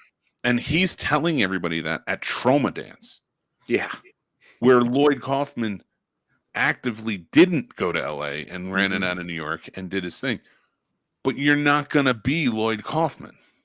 Right. Congratulations. There's one Lloyd Kaufman. You know how many people know of Lloyd Kaufman? Everyone in the movie industry. And you know what they know about him? He's one of the only people who made an independent label and is actually, making money off of it. Him, Charles Band from Full Moon. There you go. Most of them horror. Yeah. And the thing is, they built the studio and they said, this is exactly what this is. This is exactly what you're getting. If you notice, I named 2 people, and that's really it. Then there's a few others, but those are like the 2 in the independent that are like the biggest. And they're the most niche. Yeah. And they're not by the standards of most movies. You can love them, but that doesn't mean they're well made. Right. But they're fun, and they did that, and they put it together. And there's some stuff I'll never watch, and there's some stuff I will watch, and never the two will meet. But I think Lloyd Kaufman is proof of knowing exactly what you want and going after exactly what you want. Like you target fire and get it. That's what a lot of people don't do. Is you change ideas, or you move, or maybe I'll try something different, or maybe that's not what I want. Nah. You got to jump in and go, this is everything I want and the only way I'll ever achieve it. Yeah. So 100%. So good on him. And that's what made me always respect James Gunn. And having had the chance to talk to him, and I even saying to him, I really liked what you said in there. I agree with you, and I tell people that too, because, I lived out there and such. And he very respondent, but just a straight shooter, just a straight guy. And I got that from minutes of meeting him and maybe a couple of hours of just being there listening to him, when he's talking to other people and they're talking on the panels and stuff. So I think he's going to step in and he's just going to be like, listen, deal with it or not. I don't care. I was hired to do something. I'm going to do it. So good on him. I appreciate it. He's doing great. I think he's doing exactly what he needs to do. And I'm excited to see what product he puts forward. He's already proven he can do great stuff. So let's just keep it going. Yeah, 100%. So we got a half hour before we start our best of 2022. Yes, before we begin.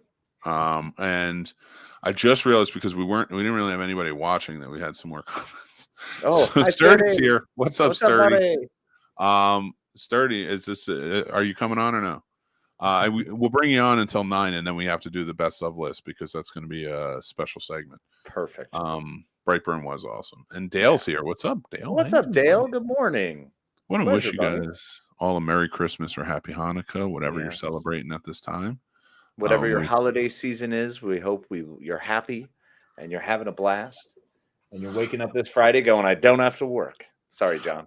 I wonder if 2023 we should just not do this show on holiday weekends, because like even Black Friday was like dismal dead. Well, I mean, I think it's also important that we continue to stick to our guns, our James guns, if you will. Our James guns. Well, yeah, we should fasten it the way we want to see it. If we say we're going to do it, we're going to do it. I'll bring Sturdy. If I bring you on, no cursing. Still a family show. That's perfect timing because I actually really need to see Man About a Horse. All right, well, I don't know if he's coming on, but if you need to go see a Man About a Horse, go for it. I'm going to make fun of. I'm going to wait and see if he comes on first. No, go ahead. I can take care of it. I'm gonna put on commercials. Okay. But I'm gonna talk about them. So. Which commercials are you talking about? Just the old school ones. Holy shit! Nice. I pulled up a good place for weather today. So. Did you? Okay, great. Yeah, for sure. Awesome. All right, let me pull these up. You go ahead. He says he'll behave. All right. Yep. I'll be back. I know he'll behave. He's good. Not worried about him. I'll pull you in just a sec. Hold on, buddy. Hold on. Let me get this situated. So I forgot. I didn't like pull these up to the right time. And I want to do that. I want to do that. I want to get it set for you all to watch it. There he is. I'm going to take Casey out till he comes back. I'm going to bring Sturdy in. What's up, buddy? How's it going, everyone? How you doing? Here. Thanks for having me. I like how I will behave. I will. No. So we're getting on to our last half hour because the last hour is just going to be the best of list, which we are going to take, separate it, and that's going to be next week's Scene Snobs Podcast. Nice. And so we figured, since you're here, why don't I pull up some commercials, some old school commercials, and we start discussing them, having some fun with them. Sounds great to me. Happy birthday, Dad. I know you're not watching this, but I'll see you later today. It's your dad's birthday? Yeah. Happy birthday. It's awesome. Big 79. Oh man, God bless him. That's fantastic. And not to be disrespectful, but not like the 79 they portray on TV that can barely get around. Like, it's nice out. 9 times out of 10, he's not home. Good for him, man. I love that. I hope when I'm 79, that's the way I am. I think it's just about being active, honestly. Because like his whole neighborhood, for the most part, is like older people, and they're all always doing something, always. And they like that's what they say is like that's what keeps them alive. It's just not just sitting there; they're just moving. Dude, it's yeah. I mean, I agree with you. You just got it. You have to start getting moving. Like, is what it comes down to. Mm-hmm. It's just. Even now in my as I'm getting older, I'm finding I'm I somewhere along the way stopped moving, and I just need to get back in there. Yeah, I got to start moving some more too. But I mean, I guess with the things we do with the content, because we love doing our content, maybe if you could find a way to add that into it with a little segment or anything, just to maybe that'll make it more motivating. And that goes for anybody who has some sort of hobbies or content creating. Maybe if you want to exercise, like, okay, maybe I can make this a little more fun with my shows, depending on the type of show you have. Somehow tie it in. Even if you're just going for a walk, say you have a horror show, okay, let me wear a horror mask or figure out a way to make it scary or fun. Mm-hmm. Yeah. Some ideas out there. Not the old-fashioned boring working out, because that doesn't always work for everybody. I agree, though. You gotta shake it up every once in a while. Yeah. Really, just for yourself. Exactly. Let me pull this up. Okay, let's see what we got here. You ready? Want to see some Christmas commercials of back in the day? Yes, sir. It's a time for best friends and best wishes. Oh boy. A time for best Kid left right like an idiot. Canada Dry had a commercial.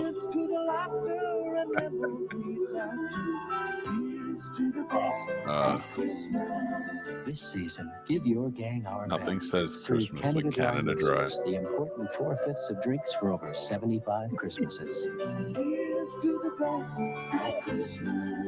Sturdy. You want some Canada Dry in your life? The night I before think they could get better with that. Like that Canada Dry commercial. What I think of when I think of ginger ale in general is not feeling good and on the couch watching all those soap opera talk shows with ginger ale, soup, and crackers up there on the table. That's how you sell ginger ale. Yeah. I think you want ginger ale. Maybe the commercial's strictly for Canadians. That's what they drink. Santa and his Oreos. Oh my God, man. I remember all these old commercials. Remember when back in the day when TV just had holiday commercials and like they ran rampant? Yeah, the holiday commercials you had. I mean, you still have holiday movies now, of course, and then every single TV show that week was Christmas related in the episodes. Sometimes it worked, sometimes it didn't. Yeah. Mm-hmm. Like I had to seek out like the specials I wanted to show my kids this year. Really? Yeah, like tonight NBC is showing How the Grinch Stole Christmas. But like they don't show Charlie Brown anymore on TV. They don't show I think CBS shows Rudolph and Frosty sometimes, but you never know when it's coming. Like it's just it's nuts, and I wish that there was more to it. Oh, Casey's back. What's up, buddy? Hi. Sturdy, what's up, buddy? How's it going? It's going great, man. It's wonderful to see you. I'm gonna mute this, and then we'll see what they say, but we'll talk. We'll make up our own commercials for them. Get out of bed, Johnny. Johnny, get out of bed. Let's go downstairs. It's Christmas. Oh, that's right. Dad's dead. Wow, Santa must have come. Sprite and 7-Up. Which one do you get? The kid's saying, yeah, Santa chose the Sprite. Obviously. Is that Jonathan Brandis? I think it was. I wonder what he's hanging around with doing these days. Wow. What? Don't say anything. Shut up.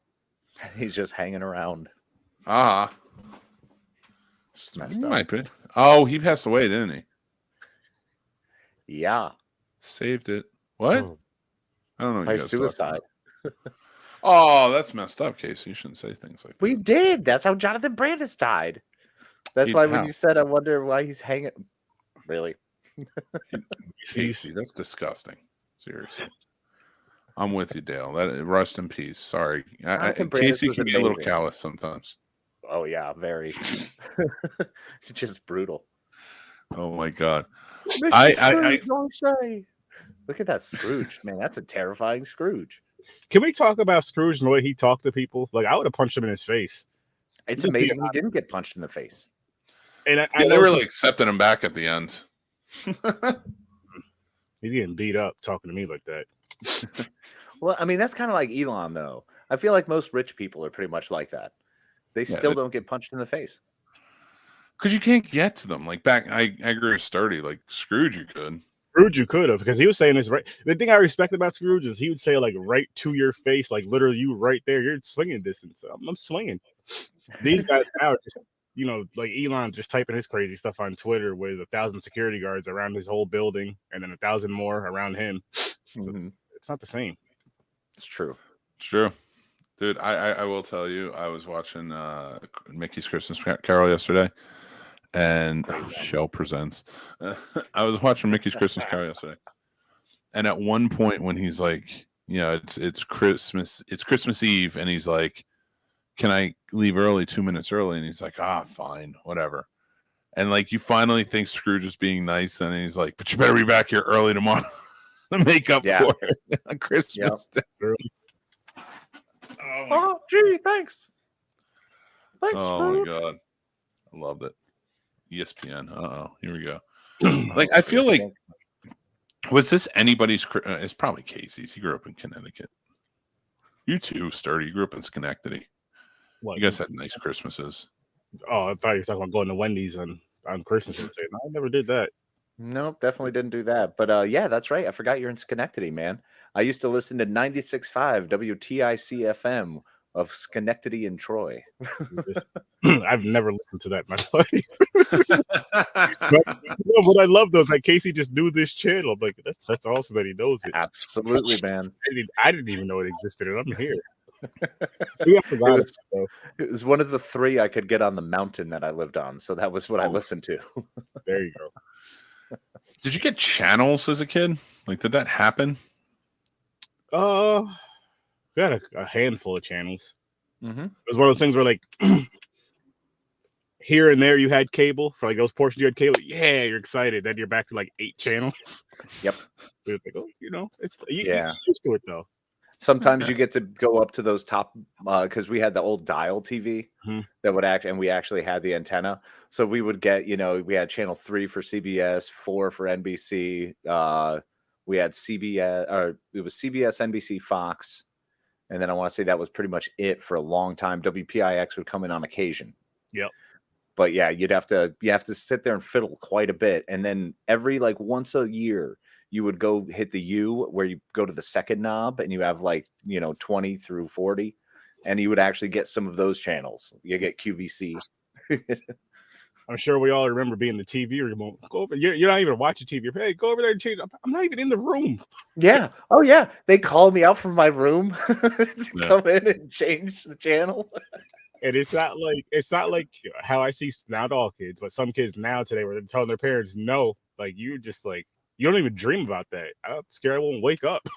I just did what I was told. It was just period dot. It was either that or you knew the consequences then. I'm like, all right. Yep.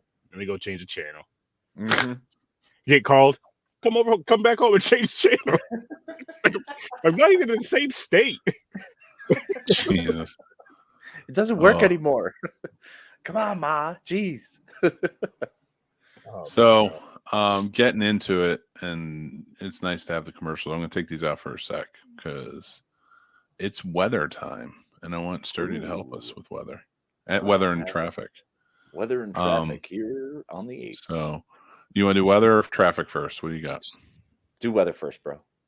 All right. So, I'm going with Ann Arbor, Michigan for all of our Michigan friends today. Sturdy, are you getting snow up by you? I believe it's snowing out right now, actually. Oof. I didn't dare step outside. Not yet. Well, let's pull up Ann Arbor, Michigan's 10-day forecast. Let's discuss what's going on here. So it's Friday, the 23rd, and windy conditions and snow showers. There is blowing snow. High of 9 degrees. Winds west-southwest at 25 to 35 miles per hour. Chance of snow, 70%. Snow accumulations less than 1 inch. That's good. That's good. But when you have 17 inches on the ground, 1 inch can add up. And then you're going to go into the night at 4 degrees with gusty winds, snow showers developing after midnight, areas of blowing snow, low of 4, winds west-southwest at 20 to 30 degrees. Chance of snow 50%, accumulations less than 1 inch. Again, when you have 17 on your block, it's a lot. So you go down into the week, and we got Christmas Eve. We're going to get some more snow showers with the wind. Of course, it'll be a little bit higher than it is today at 17 degrees during the day, and then rolling into 14 degrees at night. Not much of a drop off, but we're going to go into the rest of the week where maybe a warm up just a little bit more. We're going to get through Christmas, so everybody stay bundled at 20 degrees and 8 degrees at night. And then, of course, on Monday, it's 19 degrees and 9 degrees at night. But then things are going to warm up. You're going to go into Tuesday, about 27 degrees during the day. Mostly cloudy. Wednesday the same, but a high of 35. And then we'll roll into Thursday, and then for the next week or so, we'll see some rain and snow showers. So make sure you guys keep bundled up because it's going to be ridiculous. Shit, you knew. How'd I do? That was fantastic. I think I could be a weatherman. I think you absolutely could. That was wonderful. All right, let me pull up traffic. Let's reach out to traffic on the 9s. Hey, how you doing out there? Hey, pleasure to hear you. We're back on the 8s here. Just moved to a 9. Happy to hear from you, Mick. Just wanted to let you know that we're here in Anchorage, Alaska. This is where we're going to be taking a look at our traffic today. Why are you all the way up there? It looks like if you're, well, I wanted to be as close to the North Pole as possible. Congratulations. Everyone who's up there, and Santa's going to come to you either first or last, so you're pretty close. So looking around Route 1, you're looking pretty, you got some slowdowns there as you approach Inger Street. East 12th Avenue is good across both lanes. If you're looking to travel around, let's see here. Wow, there's so few roads. I don't even know which road. It's only Route 1. I'm only really seeing Route 1. It's So all Route clear. 1 outbound. Yeah. Everything is Route green. 1 and it's outbound only is on 2 looking pretty streets. good. And 5th Avenue and 6th Avenue are pretty clear. If you're traveling along L Street, you're going to see slight delays between 12th and 13th. As you exit the city, you'll find yourself wide open all the way through. If you're approaching on Northern Lights Boulevard, coming over to Route 1, you're going to find a little bit of slowdowns towards the Walter J. Hickle Parkway. Aside from that, though, it looks like your traffic's pretty open, and we hope you have a great day of traveling on the day before Christmas Eve. All right. That's Anchorage for you. Ann Arbor and Anchorage, we took care of business. You know what I just realized we should have done? I don't know why we didn't plan this because we don't have no lives. It would have been funny.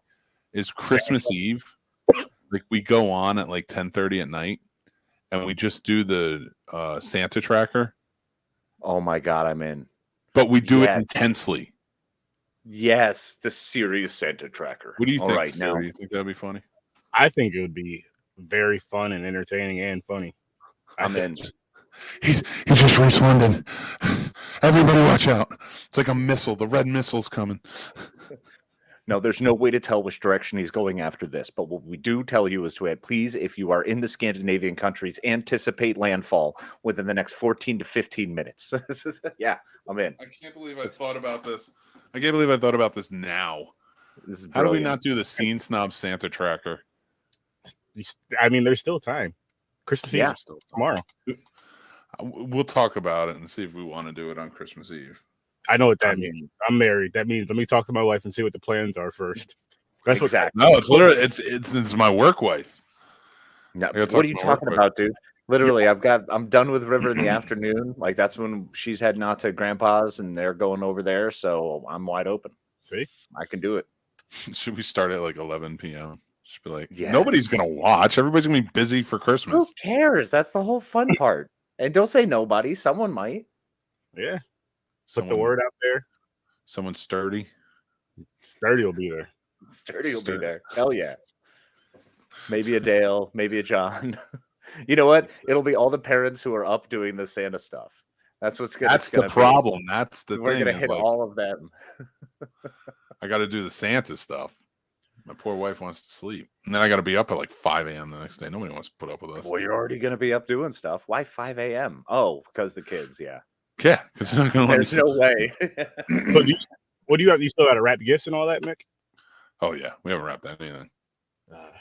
Jason says he'll watch. See, Jason's up. with Jason, us. you weren't even watching us for the first 2 hours. Or he was coloring. Oh, I love it. I think it would be funny. I think if we did the Santa tracker and just like followed was it Nordic? Not Nordic. Who does it? Who does the Santa tracker? I don't remember anymore. I never What knew. do they The do on NOAA? TV? Is it the National Weather Meteorological Society? Well, Google has a Santa tracker. Oh, NORAD, official NORAD. Oh, tracks Santa. NORAD. That's right. Well, We're because checking you with know, NORAD. because he's See a the security Batman. threat. Oh my gosh, I'll come in completely as a general. I will come in and be the military side of tracking Santa as a threat and threat levels. You should depending keep on where he's coming in going. in your flight suit and giving us a report on like Done. Done. Unlike I will what- absolutely. we have former corporal from the Air Force airmen. You So guys are wrong. airmen. There it is. My wife was one too, and I still don't know. I don't know. Exactly. Come on. Tighten up. We have former airman Kasem S. Plot here to help us with the Santa Norda tracker. We have to keep track of the fat man. It's perfect. And I'll be like, Oh, all right, man. so what we have now is we're approaching approximately 1,300 kilometers out. We are maintaining a visual radar contact only. Yeah. Oh, we're going to play this Codename up. the Okay. Reds are asleep. Beware flying reds. Oh shit! Did I click out of that? I meant to message my wife and have her bring out my Donald Trump cards. Oh, dude, there's another thing I just thought about was the night the reindeer died. Did you? So Which one is that one? One of the things that we didn't discuss last night, because we were on Sturdy Show, for anyone who doesn't know, Mick and I were on Horror with Sir Sturdy, and we were discussing Christmas Bloody Christmas, which was fantastic. Go over there to check out the discussion. The one part we didn't touch on, though, was they have those intros. They did those little intro bits. God, yes. They were so good. Those pre-movie commercials. So as the movie starts, it's just these commercials to kind of get you in the mode. And it does a quick explanation for the Santa that eventually does the thing it's going to do, which you'll have to watch the movie for. I love that. I'm glad you brought that up. Yeah, but those commercials were brilliant. And they had one of them with like a semi-famous, Lee Major. Oh, no, I went back to Scrooge, too.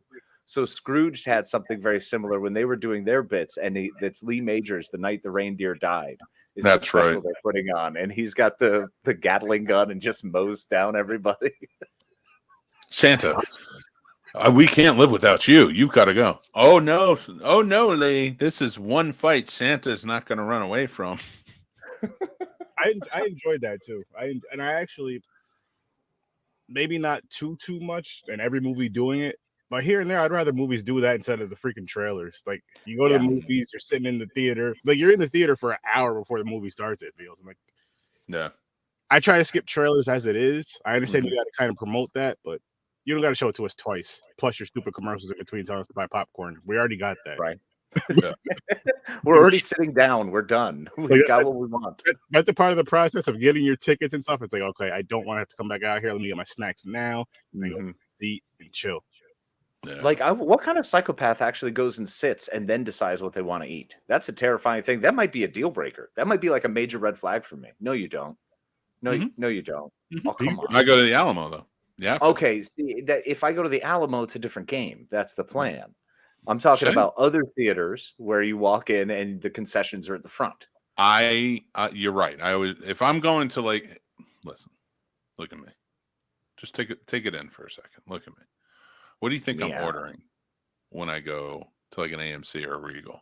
Salad, hot dog, side of cheese, pretzel bites, side of cheese, large Coke, some candy, roll it in. Side of cheese.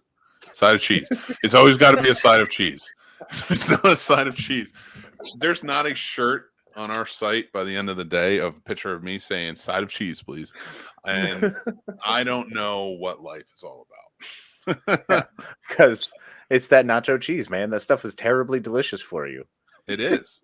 It is. It's not even really cheese. I'm not even gonna. I can't honestly say that it's cheese. I don't know for you. There's no telling what that is, but it is. It is awful. And I'll tell you, my body doesn't feel right for a couple days after. Like it's the kind of thing that you like in your 40s now. You need a cleanse after you go to the movie theater just because you ate the bad cheese. It's probably stuck to some portion inside of your small intestine and will be there for 14 years. Oh my God. It's delicious. It's like gum. We're going into the third hour and we have to start our best of whatevers. But before we get rid of Sturdy, who we love and care for, I want to do upcoming movies of the week with you. Okay. I'm going to send you the link right now, Sturdy, on a private chat so that you're there with us, and then we're going to have you read with us. Okay. Wait, did he leave? Did Sturdy leave? Never mind. Didn't we just ask him to do it with us? I thought so. Did it not stay quick enough? I don't know. He's back. He's back. Okay. Oh, all right. I have no clue what just happened. I'm like, did he just get mad at me?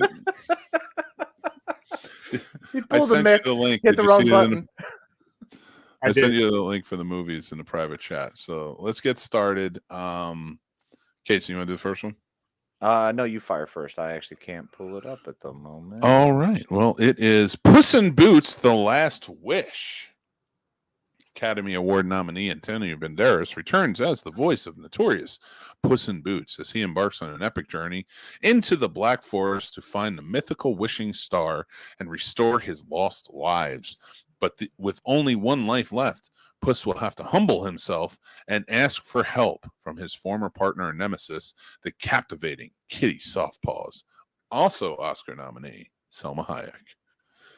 Nice. I like Puss in Boots. I think this is going to be a good one. Yeah, I'm excited for it. So, am I going with the next one too? No, let me grab Wildcat. So Wildcat is a limited release, and it follows the emotional and inspiring story of a young veteran on his journey into the Amazon. Once there, he meets a young woman running a wildlife rescue and rehabilitation center, and his life finds new meaning as he is entrusted with the life of an orphaned baby ocelot. What was meant to be an attempt to escape from life turns out to be an unexpected journey of love, discovery, and healing. You always read the dumb ones. I know, I love them. I love the dumb ones. Sturdy, you want to take our horror pick of the week? Yeah. Scare package. Scare package 2. Rad Chad's Revenge. Rad Chad, you gotta love that name. When horror guru Rad Chad Buckley's, hang on 1 second, let me blow this up.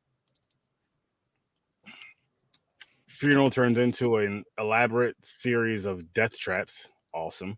Centered around Chad's favorite films, the guests must band together and use the rules of horror to survive the bloody games. That sounds like a good time. Right? Yeah. I'm in. Yeah, actually, gonna if be you've fun. never seen Scare Package, you should make it a part of your show. It's great. I believe I reviewed the first one at some point. Nice. I know it sounds familiar. The next movie, Babylon, is an original epic set in 1920s Los Angeles, led by Brad Pitt, Margot Robbie, and Diego Calva, with an ensemble cast including Jovan Adepo, Lee Jun Lee, and Gene Smart. A tale of outsized ambition and outrageous success. It traces the rise and fall of multiple characters during an era of unbridled decadence and depravity in early Hollywood. Probably won an award, even though there was massive amounts of sexual assault going on during all of that. But Was there really? Wow. come on. What? Come on. There's so much going on in Hollywood. It makes Harvey Weinstein look like, I don't know, a toddler. Like You're like saying it's back in insane. those days, what that era was happening. Yeah. It was a horrifying. It was horrifying. And But it's it's also not like got it never Margot ended. Robbie. It just became more secret. This is fun because it's got Margot Robbie and Samara Weaving. So we get to Yes. see the Aussies, just being so freaking similar. It's terrifying. Let's motor through a little bit more when we go to I Want to Yep. Dance with Somebody, Casey. Done. Here we go. Oh, I'm very excited to read this, of course. Starring Stanley Tucci, I Want to Dance with Somebody, PG-13 in theaters now.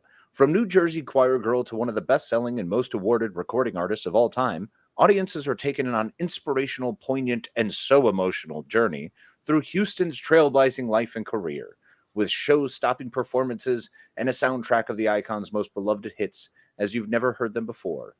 Don't you want to dance? Dance. Yeah, I'm super excited to see that. I love Whitney Houston, unabashedly and unashamedly. That woman was phenomenal. So I'm down. Yeah. I agree. Just a heads up, Glass Onion is out on Netflix now. We talked about that when it came out in theaters, though. So you are up next, Sturdy. Why don't you do The Pale Blue Eyes, another horror-esque one for our buddy Sturdy. Pale Blue Eyes. Excuse me. West Point, 1830s. Oh, this is not a good time for my people.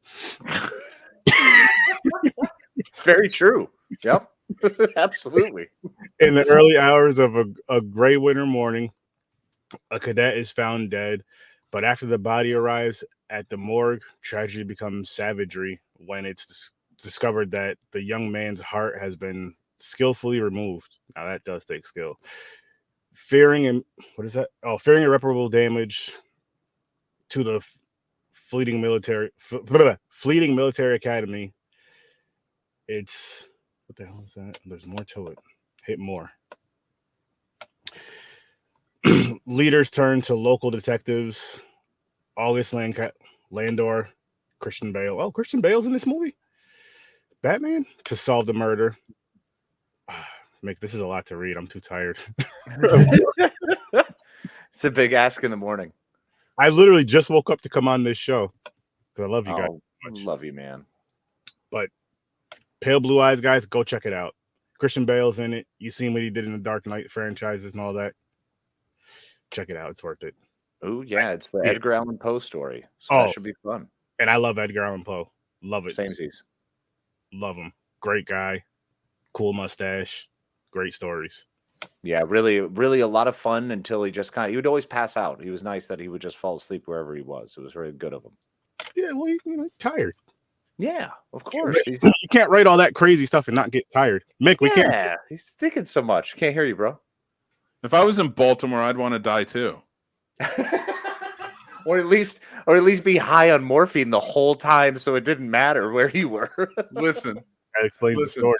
I did not realize Charm City. My mic was muted because my wife ran up to give me some stuff to show you guys, and I forgot. And I said that like 4 times in more articulate ways. And as soon as I hit on mic, the thing that comes out is like the barrel roll of Nick Manhattan. Like, yeah, if I was in Baltimore, I'd want to be dead too. That's the one they heard.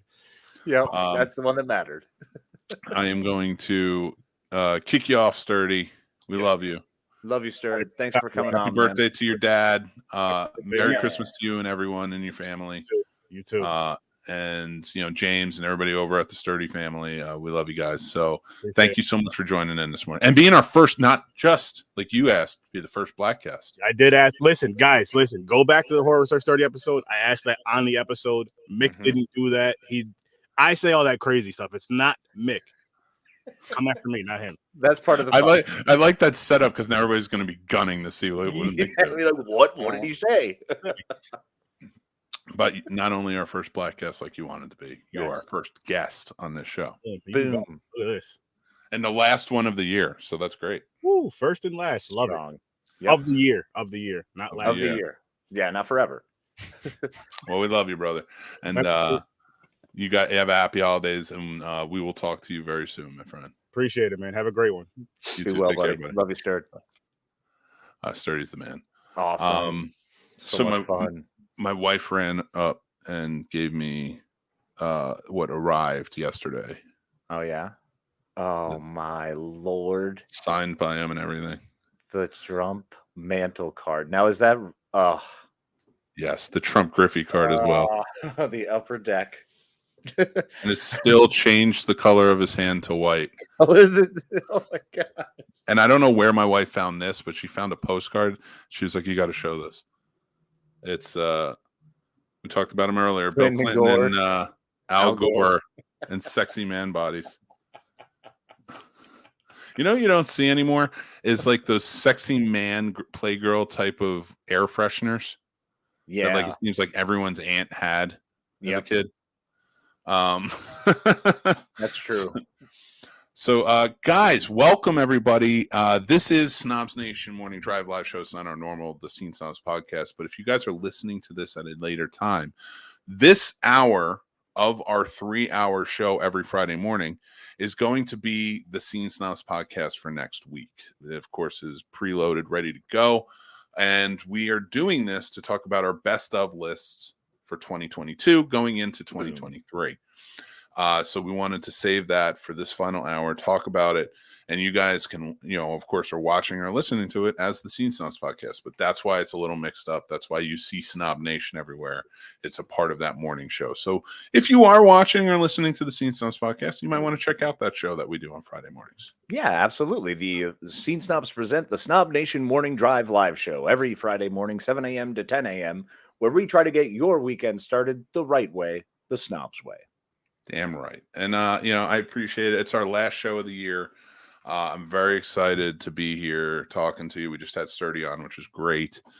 And I like having guests, especially in that second hour. I feel like you're at that lull. You're talking about the news. You bring people in. It was fun. Well, and the second hour is nice because if you or I ever need to kick off for a break, that's a good time. If the body starts to call. Yeah, that's true.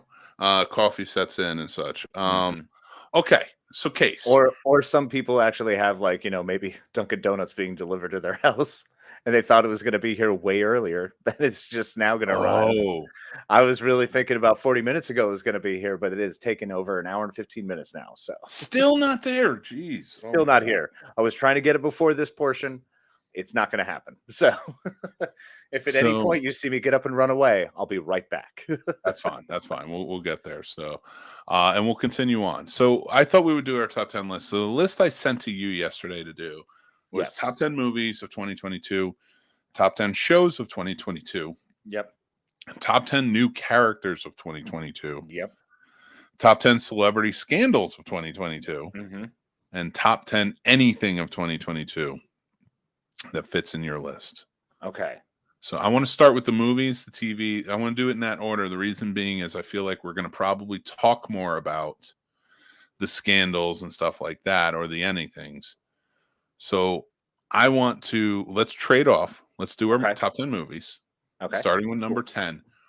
What is your number 10 best movie of 2022? So I went strictly on how I felt and how I enjoyed these movies. Being a snob, one might think I went a little deeper than that and maybe went to evaluate what I think the best overall movie of 2022 was. I did not. I went full baser level. What I like, what entertained me, what did I enjoy, and what do I see as being a movie that I'll return to? So those are some of the qualifications for that. Sorry, man, I'm just struggling this morning.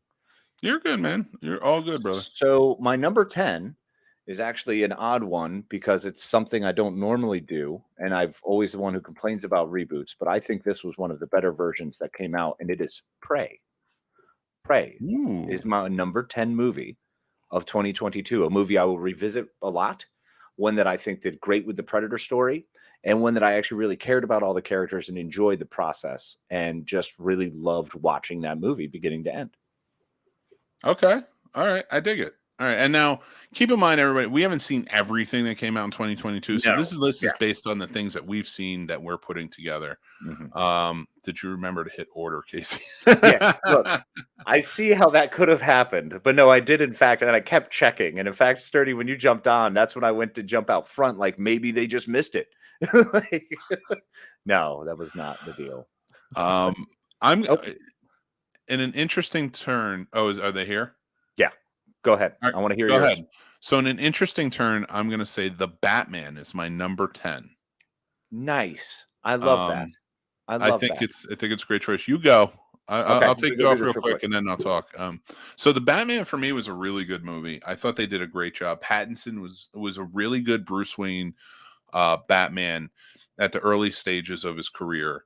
I really like how they kind of left this at a point where it's like, all right, he's a couple of years into this. He's not new at it, but he's still he hasn't picked up on all the nuances of what we know of Batman yet. And the story overall, the rise of like who this character is, was really well done, in my opinion. It's starting out with how dark it is, how dark he is, and then how by the end of it, he has to become this hero that's saving Gotham, not just from the criminal underbelly, but like Gotham in a whole. And Gotham is in distress, even if it's a natural or whatever cause. Wasn't a natural cause in the movie, of course. He's back there and he realizes this is who I have to step up to be. And that's why it fits on my list. I think it's a really well done movie, both in terms of drama, storytelling. It looks fantastic. Matt Reeves did a great job. There's a lot of movies that are on my list that will probably make no sense to have this at number 10, and I know a lot of people really love this movie, and I'm with you. And Paul Dano's performance made sure it was on my list for sure. Oh, Casey's back. Let me bring him in. Well, yeah, man. They say they're here. They texted me they're here, but they're not here. They'll be there. They'll be there soon. I promise you. Okay. So I just cut out the middleman. I got a coffee maker. I was like, I'm gonna make my coffee. Smart. No. So yeah. So the Batman is my number 10. Okay, excellent. My number 9, which is a bit of an odd one. See, so the thing is, I put down my top movies, and it just wound up being too many. I put 18, so I've got to order them as I go. But Fair. My number 9 is Death on the Nile. Actually, okay, this one right. I love. Death on the Nile. The remakes of it's the follow-up, of course, to Death on the Orient Express, another Branagh creation, Kenneth Branagh. I liked it. I Does did. a I didn't fantastic like it as job. much as the first one, but I did like it. That's fair. I thought it was as good.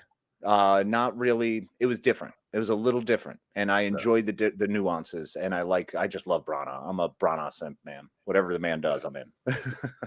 Okay, my number 9 is The Fabelmans, Steven Spielberg's new movie that's very personal to his life. You know, basically it's a biography on his life.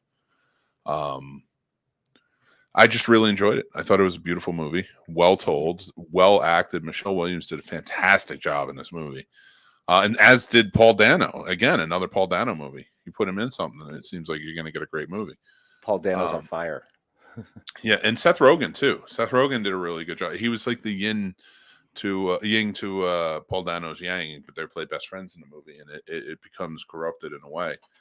But the kid who plays basically the Spielberg, he plays Sam in the movie, does a fantastic job, and it was cool to see him make movies in it the same way Steven Spielberg did, and it. Not to take it away, because I'm not going to spoil what happens in the scene. But Right. if you're a Spielberg fan, you know that early in his life he met John Ford, and he comes in and he replays that whole thing. Now I've heard him in interviews talk about that meeting a lot, and the story's never changed. It's always been the same, and now he shows it, and that's all I'm going to say. And there's a very famous director who plays John Ford in it, and I dug that. I thought that was really cool. Okay, that's fun. I like that. What do you got for number 9? Number 8. No, Number 9. 8. I already No, said 9. 9. 9 was Wasn't- Death on the Nile.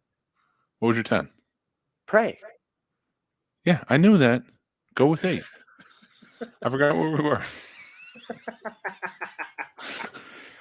So number 8 for me is The Gray Man, which was a lot of fun. I enjoyed Ryan Gosling and Chris Evans. Chris Evans especially stepping out and playing a complete psychopath was a hoot. Yeah. I had a blast watching him do that. That was a lot of fun. It was a really good character. I love good character stories, and these are all fantastic actors. Everyone did a great job in this movie. So The Gray Man was a fun, simple, easy, digestible, and it was good because it was the Russo brothers. So it was fun seeing them do something outside of Marvel that I hadn't seen, and it was done really well. So big fan of that one this year. Nice. For me, and it's out of the blue, it's 8. Came out last February, starring Zoe what's her name? Kravitz. Zoe Kravitz. I could not think of Kravitz. I knew her, I could see her, but I just could not think of Kravitz. It was Kimmy.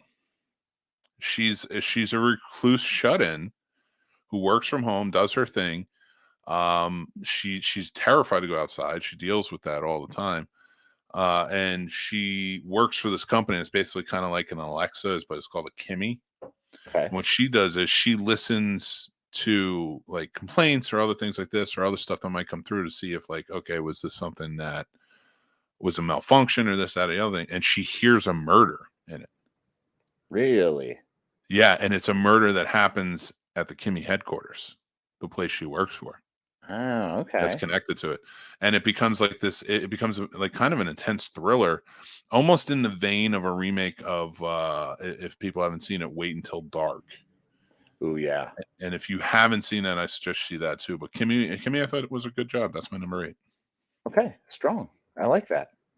My number 7, moving right along, is Nice. Doctor Strange in the Multiverse of Madness. I'm gonna stop you right there, and I'm gonna say that's my number 7 too. But you go ahead. Okay. The reason it is number 1. I think it was one of the better Marvel movies this year. For me, it was my favorite. I enjoyed it the most. Obviously, Sam Raimi. Anything Sam Raimi does is going to be a bump up. And this was such a really well done flick. And for the not just for the phase where we are in Marvel, but as a movie on whole, in its entirety, I thought it was fantastic. Yeah. So, a big fan. That's what made my number 7.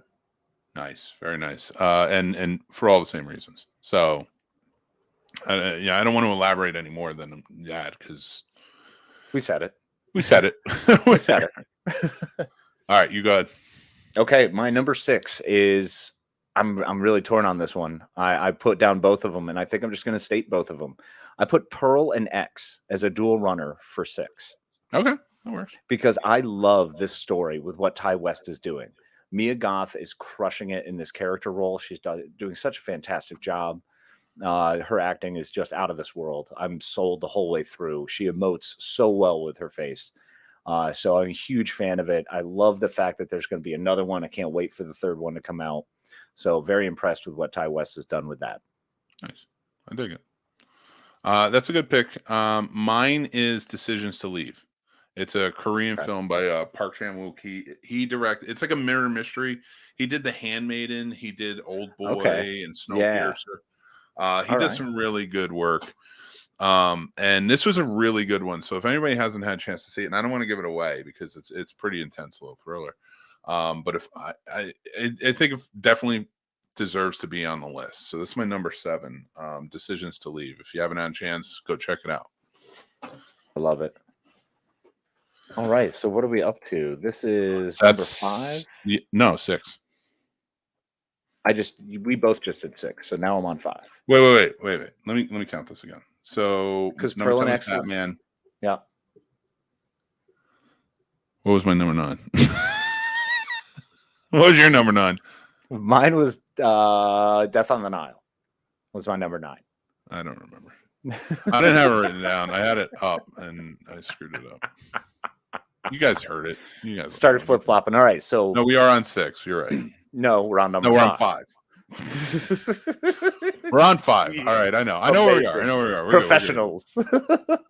So number 5 for me is All the Old Knives. I love this one because I thought it was a fantastic CIA spy thriller. I love those movies. I love those shows. I just finished Jack Ryan, so big fan of anything that's along those lines.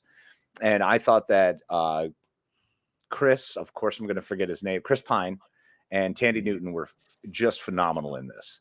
They did such a great job. I love the roles. It was nothing that tried to break the wheel. It was nothing like new and out of the ordinary. It was just a really well done spy thriller that I feel like you only get one of these every 10 years or so, that comes out and just hits all the tropes and nails them and is a lot of fun. Good twists along the way. So I like that. Yeah. My number 5 for me is The Atom Project. Ooh. I really enjoyed it. I thought it was a really well done sci-fi action adventure movie with a great cast. It's fun in such a great way, but there's a lot of heart to it. And I love the father and son stuff and just having to kind of deal with yourself too in your childhood. So yeah, I love The Atom Project. Thought it was fantastic. That's awesome. That's strong. Good choice. All right, my number 4. Yep. Here we go. Nope. Yes, I'm with you. That's my number 4. I absolutely love this movie so much. Jordan Peele's third movie. It just crushes it. Knocked it out of the water. I could not have been more impressed. Knocked it out of the park. Sorry. I don't know why you knock it out of the water. Can you knock it out of the water? Maybe with dynamite. I can. Of course you can. No one doubts your ability to knock it out of the water, bro. I do it all the time. I thought the twist in Nope was fantastic. I thought the way they played on all the classic tropes for something that I wasn't ready for and then spun it on its head. Wonderful movie. Really well done. So okay. I like that a lot. I think that's great.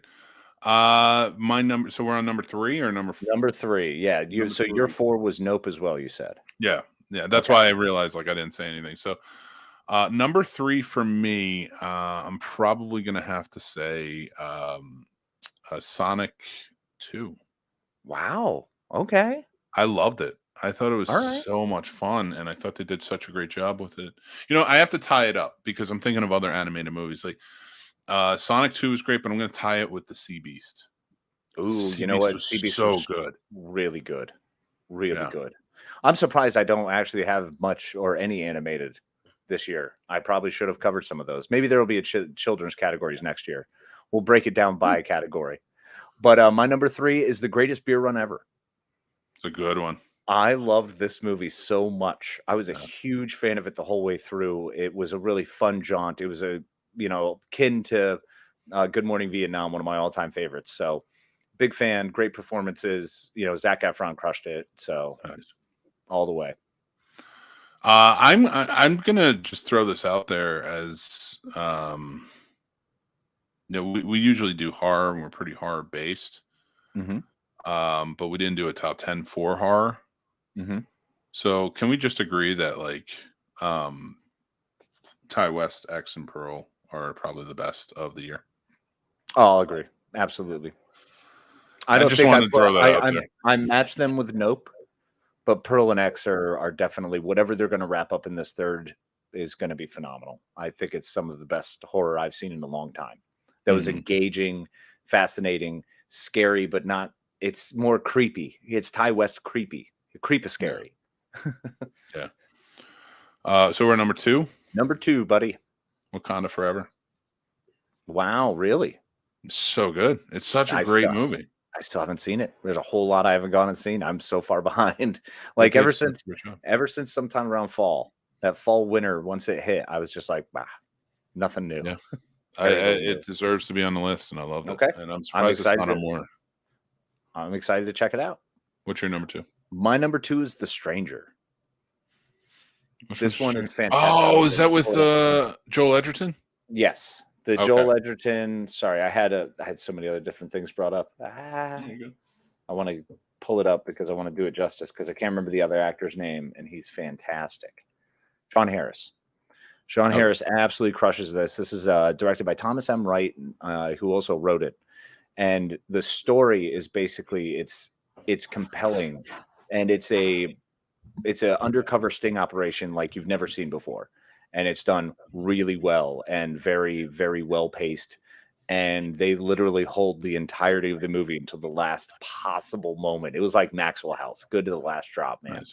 They did it really well. So, yeah, The Stranger's my number 2. Great choice. So number 1 for me, and in my opinion, the best movie of the year, which nobody is probably agreeing with me, but whatever.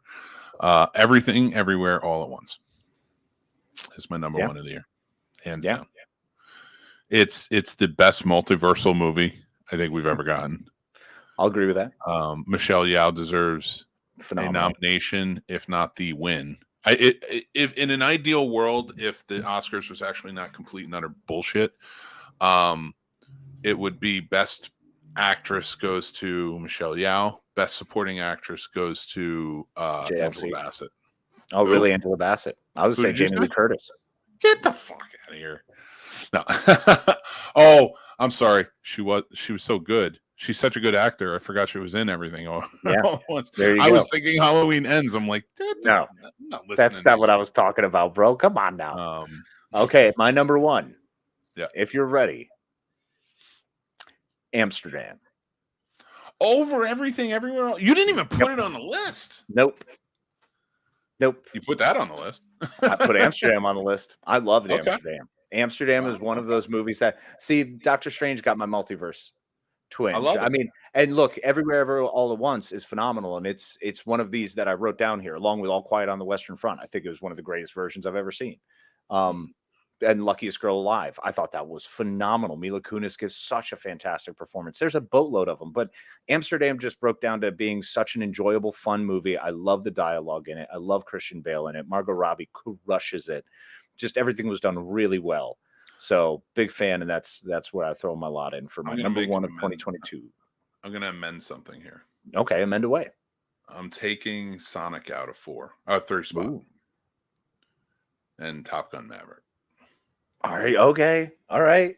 It deserves it. I'm even as much as I love the Sea Beast. I'm kind of. I'll leave it on there. It's tied. I was blown away that you didn't bring up Top Gun Maverick before this moment. I'm like, how in the world did you get there? I think I was looking when I made the list. I was looking at it more from the standpoint of like what's out there, what's something we haven't really talked about. And Top Gun Maverick is. But I've watched Top Gun Maverick 8 times. In 2022. I believe it's a go-to fun movie for me. And if you're going to watch it that much, it's got to make a list, bro. Exactly. It's not fair to not. I mean, and that's kind of why I put Amsterdam on here. It was the movie that took me like 6 times to actually get all the way through. I tried to watch little bits at work that didn't, it's too interrupted. There's no way to sit down and watch this long movie. Tried to watch it at home, just get interrupted by other things happening, going on. So I'm like, well, when am I going to sit down and watch this? By the time I finally sat down and watched it, I loved the parts I was reviewing. There was not that feeling of, oh, let me just skip ahead. I was like, I can't wait to see this scene again. So being excited like that, it definitely made it up there. Yeah, I'm with you, man. All right, let's motor through. Let's get to best TV Okay. shows. Start Let me with go 10. grab my food real quick. Yeah, do your thing. So I'll start with my number 10. Oh, excuse me. So for me, I'm going with TV shows that came out in 2022. I don't know what Casey chose as he went on. I'm not so much looking at new seasons as it's come out. And for me, number 10 would be Moon Knight. I really enjoyed Moon Knight. I thought they did a great job with it. Oscar Isaac stepped up and was just so much fun during the whole thing. It has to be my number 10. It deserves to be on the list, in my opinion. And if I'm going to stick a Marvel show anywhere on this list, it's going to be that's probably where it'll be. I don't know that I have another one that's going to be in there. But I said my number 10 is Moon Knight. Okay. Oh, that's great, because I actually had considered what I was going to put in for number 10. And Moon Knight was one of them, but I actually went another way, and I went Ms. Marvel. Yeah, I liked Miss Marvel, but it didn't reach my list. I get that. For me it does, though, because I have a daughter. And she's in love with that show. It's a show we can safely, comfortably rewatch. And it gives her that superhero, gives her that young, exciting superhero. And the actress crushes it in this. I mean, she did such a fantastic job. I was a huge fan. So that's my number 10. Moon Knight's a good call, though. Werewolf by Night almost got up there too. Marvel did a great job this year. I put that in movies. I put that in as like a TV movie. Yeah. But it doesn't fit my movie list. You know what I mean? The same. But I dig it. So what's your number 9? Okay, my number 9. What did I do for number 9? I went with Reacher. Good one. I loved Reacher. I think Amazon's Reacher was fantastic. They did a really good job with that one. So I liked it more than the Tom Cruise version. And that's not putting the Tom Cruise version down. I'm not saying it sucks, but after seeing this version, the Alan Richardson, it's like, come on. Yeah. I'm 100% with you. Yeah. So Reacher's number 9 this year. All right. I like that. For me, my next one's going to be Obi-Wan. Okay. All right. I loved it. I thought it was fantastic. I know a lot of people had problems with it. I didn't. It's, I don't know. It's it was that good. Honestly, it really was just well done, and just think it deserves to be on the list personally. I am actually putting my number 8 as Obi-Wan. Nice, because I completely agree with you. I think they did a really good job. I think by the time the sum of its parts was better than each individual scene, and Ewan McGregor, just to see Ewan McGregor back on, to see my Obi-Wan one more time was so huge and fantastic. So it definitely had to make the list, without a doubt. And I'm flip-flopping with you because my number 8 is going to be Reacher. Nice. Okay, cool. It's a good back and forth. And it fit into the list for me. Mm-hmm. If that makes sense. It was it's one of those I didn't have it on my list that you just said it, and I was like, Reacher deserves to be on there. Yeah. I think it was that good. Oh yeah, I agree. 100%. All right. Which is your number 7? My number 7 is actually, I'm trying to find it right now. Sorry. Andor. No, you're good. Which one? Andor. And I still haven't finished it, so that's why it's not on my list. So Andor, for me, until you finish it, it's not going to mean anything. The moment you finish it, it's better than Obi-Wan. I believe it. It was a cut above. I love Andor enough that I will go back and rewatch this repeatedly. Obi-Wan, I go back for scenes. Like, there's a lot of scenes I like going back or rewatching an episode. It's cool. But Andor, for the story, for the entirety and what they do, like, it was worth, after completing it, I had to do a rewatch and was like, all right, let me throw this back on. Because those first 3 episodes that I complained about, that I thought were unnecessary, they're just repeating themselves. It's just a lot of world building. It's taking a long time to get anywhere. By the time you get to the end, you go, that's why. Dig it. Okay. So it made a lot of sense. Yeah. All right. So that was your number 6. My number 6 is Murderville. I thought this show, straight up improv. That was my number 7. So your number 6 is Murderville. Yeah. Oh, that's right. Yeah. So Murderville is my number 6. And we're actually the same on that one. We both had Murderville. Oh, nice. Okay. Yeah, Yeah. it's just such a fun improv show. I really love what they did with it. The movie was fantastic as well. Oh my God, Who Killed Santa it's was so funny. Oh my God. Yeah, they're just cracking up. I watched it again the other day. And I loved it. It's classic. Hands down. So how about what's your number 6? Oh, you said Murderville is the same for you. So number 5 for me is Peacemaker. This is terrifying. What? You and I are the same. I think we gravitate towards that stuff, man. That's We what do. And I think Peacemaker was done so well. That's not to put down any of the other superhero shows that came out and have been done and were done. But I think Peacemaker it's funny. It's a good time. It allows you to laugh and enjoy yourself and just be silly. And Gunn just absolutely smoked it. Did great. And I mean, everyone acting in it's doing a wonderful job. Scene is hilarious. So this mine that was number 5. So my number 4 is one that talking about like when we're talking about TV shows, like this was more of like a mini series. There's a docu mini series. But I think that still fits. I think that still works under this. Sir, I won't fight you. It's we need to talk about Cosby. W. Kamau Bell put out a docuseries about it, about everything that happened with Bill Cosby, and it's so well done and thought out, and it was just a wonderful piece. I'm gonna have to check that out. I'm really curious to see what that's like. I want to watch that. Yeah. Yeah, I really think you should, because I never knew this, but like they shined a light on a lot of things and like the horrific things he was doing, but also the other things that he was doing. Where did you realize that he ushered in black stunt artists? There were none before him. What? And they were what they would do is they would put white stunt artists in blackface, even as women and stuff like that. Like, and he helped usher in. He was like, none of them look like me, and we're not doing this. And like he's doing action with I Spy and such. And yeah, he helped usher in black stuntmen and women. Wow. So I just thought that was really well, and to see those turns, but what he was doing on the side, it was horrific, but it was just so well done. That's awesome. So, all right, so that was our number 4. Yes, that's your number 4. My number 4 is Rings of Power, the Amazon series that I was a big fan of. I was waiting for Lord of the Rings to blow this one out of the water. They did a great job. I love this series. I can't wait to see what they do. I am excited for what they've put together, and I'm hopeful of what I'm going to see in the future. This one's sort of it's more so of number 3.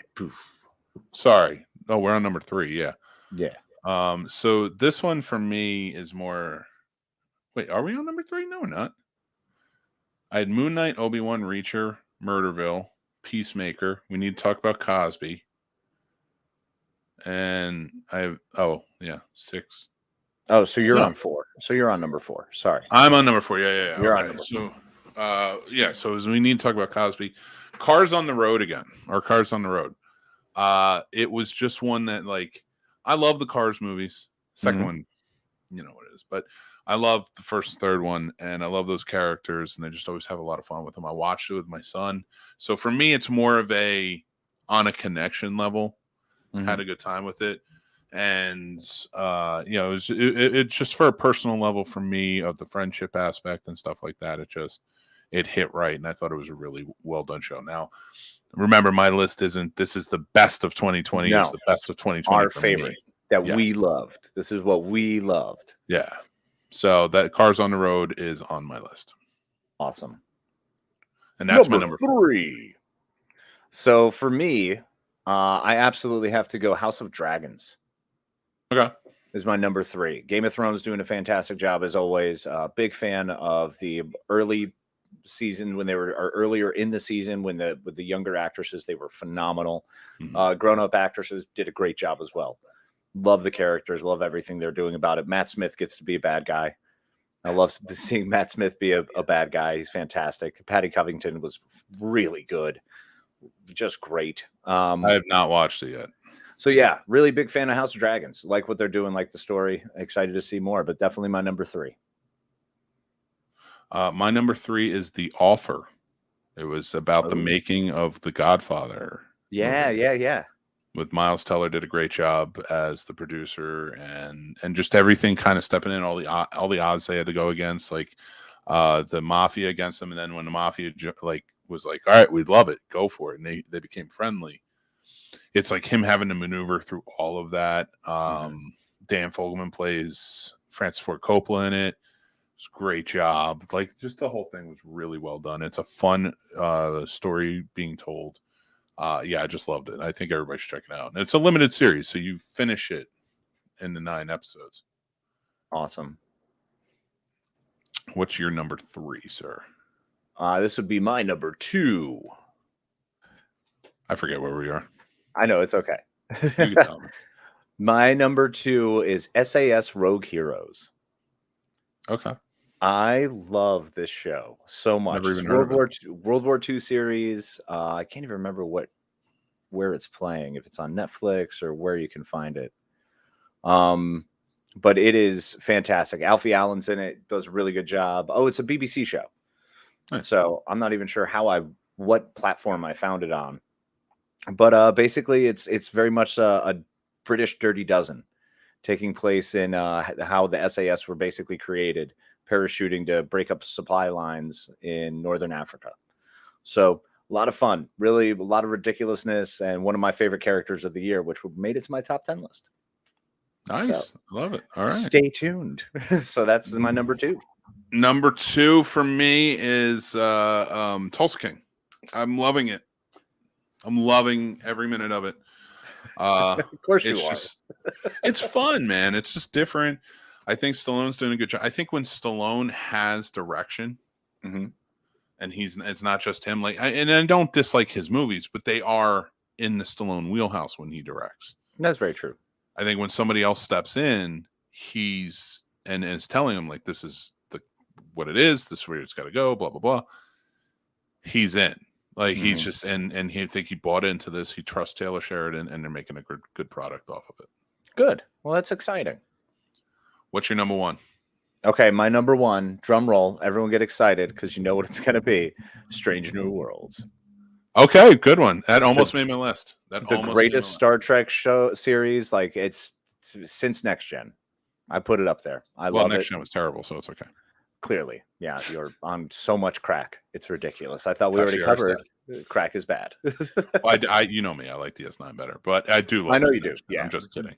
But Strange New Worlds, I think, does a fantastic job doing that handoff between what Discovery was doing into where, the original series will pick up inevitably. You had to do this. You had to, and I'm so glad they did. Yep. Because if you really were like, this is what the world was like, Discovery, and then was like, oh no, but it goes to original, you're like, you're sick. It's bullcorn. Like, you couldn't do that. So I'm glad they did this. And Anson Mount playing Captain Pike is just out of this world. He's very good. So good. He's so fantastic. Rebecca Romaine as Umna, number 1, is great. I mean, every single character is just crushing it. And I love the way they're filming it, the way they're telling the story. And it's just Trek. It just feels like Trek. It's all Trek, and it's beautiful, wonderful Trek. It's my favorite version. It's the Trek I want. So, of course, it's my favorite. It would be number 1. What's your number 1, buddy? My number 1 is Wednesday. Wow. Okay. It's very good. It's a very good show. She does a fantastic job. And I am not, by no means do I dislike the Addams Family in any way. I liked watching the show. I was more of a Munsters guy, but I did like watching the Addams Family. I like the movies a lot. They're not go-tos for me anymore, but that's not because I dislike them. I haven't gotten back. I burned out number 2. I watched it so much. I'm more of an Addams Family guy over Munsters, oddly. So I love the Addams Family, and I'm only 2 episodes into Wednesday, so that's why I couldn't, good conscience, put it on my list. But that's completely fair. But I bet you can see why it would be. Oh, absolutely. Oh, I mean, there's no Jenna Ortega crushes it. She's fantastic. Yeah. I mean, I've been a fan of hers ever since Babysitter Killer Queen. which I- oddly was only a couple years ago. True. All these baby actors and actresses. I'm like, oh, I'm getting so much older. She was good. She's very good. She does the horror Oh, yeah. really well, and Fantastic. Yep. she knows the genre. So I appreciate her for that. But what she did in this was just fantastic. And I arbitrarily decided that this was going to be like another tween TV show like Sabrina and stuff like that. Nope, it's just so good. I think that was my hesitation in jumping into it, is because I was trying to watch Chilling Adventures of Sabrina, and I really like that show. I do. It was There's fun. just certain parts where it's like, this is not for me. That's all it is. It's just not for me. And I'm like, that's cool. I still respect it. That they're doing a great job. They're putting together a great story. It's just not my story. Yeah. I have a feeling 1923 might get on that list in the future because it's been good. I think people should check it out. But all right, let's go to our best characters of 20 because we're already at 9:44 and we got to do this. Okay. All right. All right. And now only came out in 2022. What's your who are your favorite characters that were introduced in that time? Okay, so I actually, oddly enough, switched it from my number 10 here. Stephen Grant, Moon Knight. Oh, that's a good one. I think he does such a really good job, and I loved Oscar Isaac's portrayal of him. I was a big fan of what he did and how he showed that different. Anyone who does, multiple personalities, I'm a fan of. So that made my number 10. It's a good one. Because I haven't finished it, I didn't want to keep it going. But Cassian Andor made my list. Okay. For number 10. Yeah, absolutely. And I'm sure it will go up by the time. And I know he wasn't introduced in 2022, but this show was. And this is a different Cassian Andor than we saw in Rogue One. Yep. So I think personally, I think it should count. I'll agree with that. No, absolutely. I love the Cassian Andor and the fact, you're watching him grow. You're seeing him become who we see. And that's the cool thing about only getting 2 seasons is the first season is how he gets there. Second season is how he grows in the ranks. And that's all I want. It's perfect. Yeah. It's going to be perfect. My number 9, moving on to number 9. That's a good one. I like your 10 is Tori Toombs, played by Riley Dandy in Christmas, Bloody Christmas. Okay. And the reason for that is because I think she was Linda Hamilton out of Terminator better. Okay. So if you're going to portray essentially one of my favorite all-time characters and just be that cool on screen, then you're gonna get a lot of love from me. I haven't finished it, so I can't tell. Finish it already. I know. All right, I'll finish it, but that's not on my list.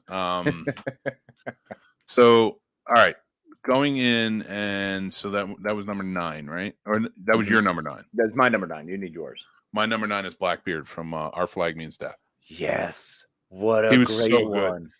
Taika did a great job. He does. Gosh, you know what? Now I'm going to swap mine. Oh, really? I want to swap mine because I think he was so fantastic. He did, that show was one of those shows that got muddled and pushed back for me. And then by the time I caught up and watched it, everyone else had already finished it. So yeah, it's pretty good. It's pretty good. All right, so that was number 9. What's your number 8? Okay, my number 8 is actually going to be Blackbeard.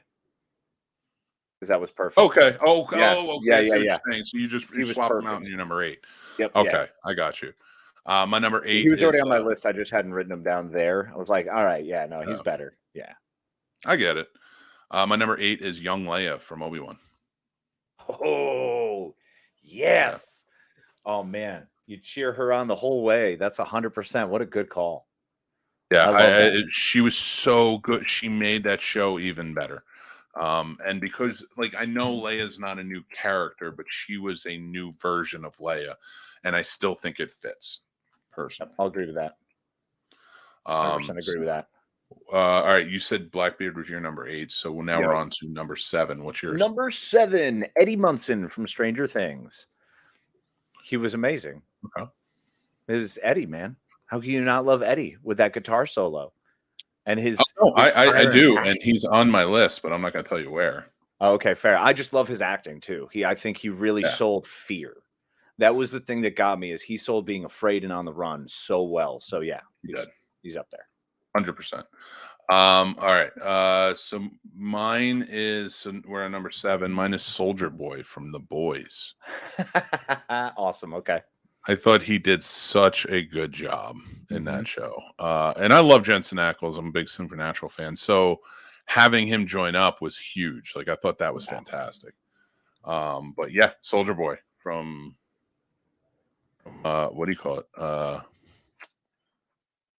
The Boys. The Boys. Jesus. You just said Jesus. Why is it not coming out quick enough? it.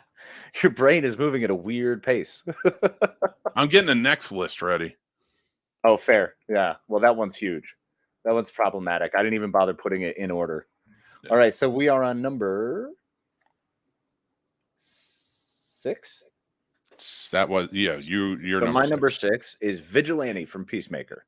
Oh, I nice. Okay. love Vigilante so much. He was such a great sidekick character to have. And he just kept the show always fresh and going with saying the most ridiculous stuff. And, you know, it's fun seeing a psychopath be a psychopath. So, cool. Okay. So he cool. made I my like number it. 6. Like it.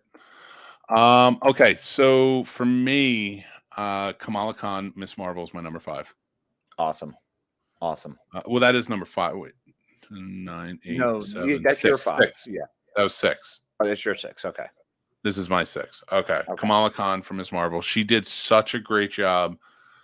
You know, I liked the show a lot. It's not one that blew me away. Iman Vellani, you know, she came in and she took over this role and she did a great job with it. And she built a really fun character from the comic books and put it on screen. She deserves to be on the list. I think she built a great character. I completely agree with that statement. And that's the reason that Ms. Marvel was number 10. Oddly, for me, there were so many other great characters out there. It was difficult to put her up there. Yeah. Very difficult. All right. So number 5 is where we're number at. 5. Let me look at mine because I feel like, okay, you know what I'm going to do? I'm going to switch these two. This is going to be my number 5. But it is Beth from The Accursed, played by Sarah Dumont. I think, and I will die on this hill, that she is one of the best friends in any horror movie ever. I think she portrayed the perfect best friend, and I love that character so much. And the fact that it's a friend of the show was just a cherry on top. Yeah. So, yeah, we love Beth, Sarah. Beth absolutely deserves a spot here. Nice. My number 5 is Vigilante from Peacemaker. Nice. He was such a great character. He did such a great job in that, and I really enjoyed his portrayal. And to cross that into number 4 and go first to jump you, Peacemaker is my number 4. Ooh, okay. Yeah. All right. They were both great characters. I think I probably should have put him on here. I didn't. I was doing I was looking for the Rosencrantz and the Guildensterns. Yeah, I wasn't really looking at main characters. Moon Knight, I think, is the most main character I got. Well, Tory Toombs was pretty main character. But my number 4 actually goes to, what did I put as number 4? Oops. Lieutenant Ortegas from Strange New Worlds. She's one of the... Oh, nice. That's a good one. Yeah. I would have went with Uhura personally. But, I guess she's not a new character, but she did a great job as Uhura. And that's why I didn't, because I didn't use Uhura. I didn't want to use Pike. I didn't want to use any of the existings. Even Jess Bush, who does a great job playing Nurse Chapel. I think Lieutenant Ortegas being a new character done really well and showing that fun. Her interactions with the captain are just a hoot. It is so much fun listening to their back and forth. So, yeah, big fan of her. That actress is phenomenal. So, love the job done. Perfect. Number 3. What's your number 3? Okay, my number 3 is actually from that SAS Rogue Heroes show that I was talking about earlier. Patty Mayne. He is just the biggest jerk face in the world who wants nothing but to basically not drink and fight. He's played by Jack O'Connell, who does a great job just playing this sort of zealot of a human being who has the strangest code that you feel like the code is forever moving. And it's like, is that really a solid code? So it's a lot of fun. He's a great character. I really enjoyed it. So that's my number 3. I love it. All right. I have a tie for my number 3. Okay. It's Carmi Berzatto from The Bear. The Bear. Yes. Yep. Great one. But he's tied with Namor. Really? Yeah. I love both. Okay. And it's because of who my 2 and 1 are. Mhm. I had to put those at 3. I could have easily dropped somebody, but I feel like everybody I've added to the list was good, and Namor deserved to be on the list personally. No, I'll agree with that 100%. I think that's a good choice. That's a very good call. What's your number 3? My you said number, yep, your my number number 2 is Detective Terry Seattle from Murderville. He keeps me coming back every week. I love Will Arnett so much, and it's great to be able to pop him on between Arrested Development, but I feel like I've kind of burned through all of that so much that No. now having a new version of essentially the same character is fantastic. Because Oh I my could see God. Terry Seattle if like a failed Job, you know.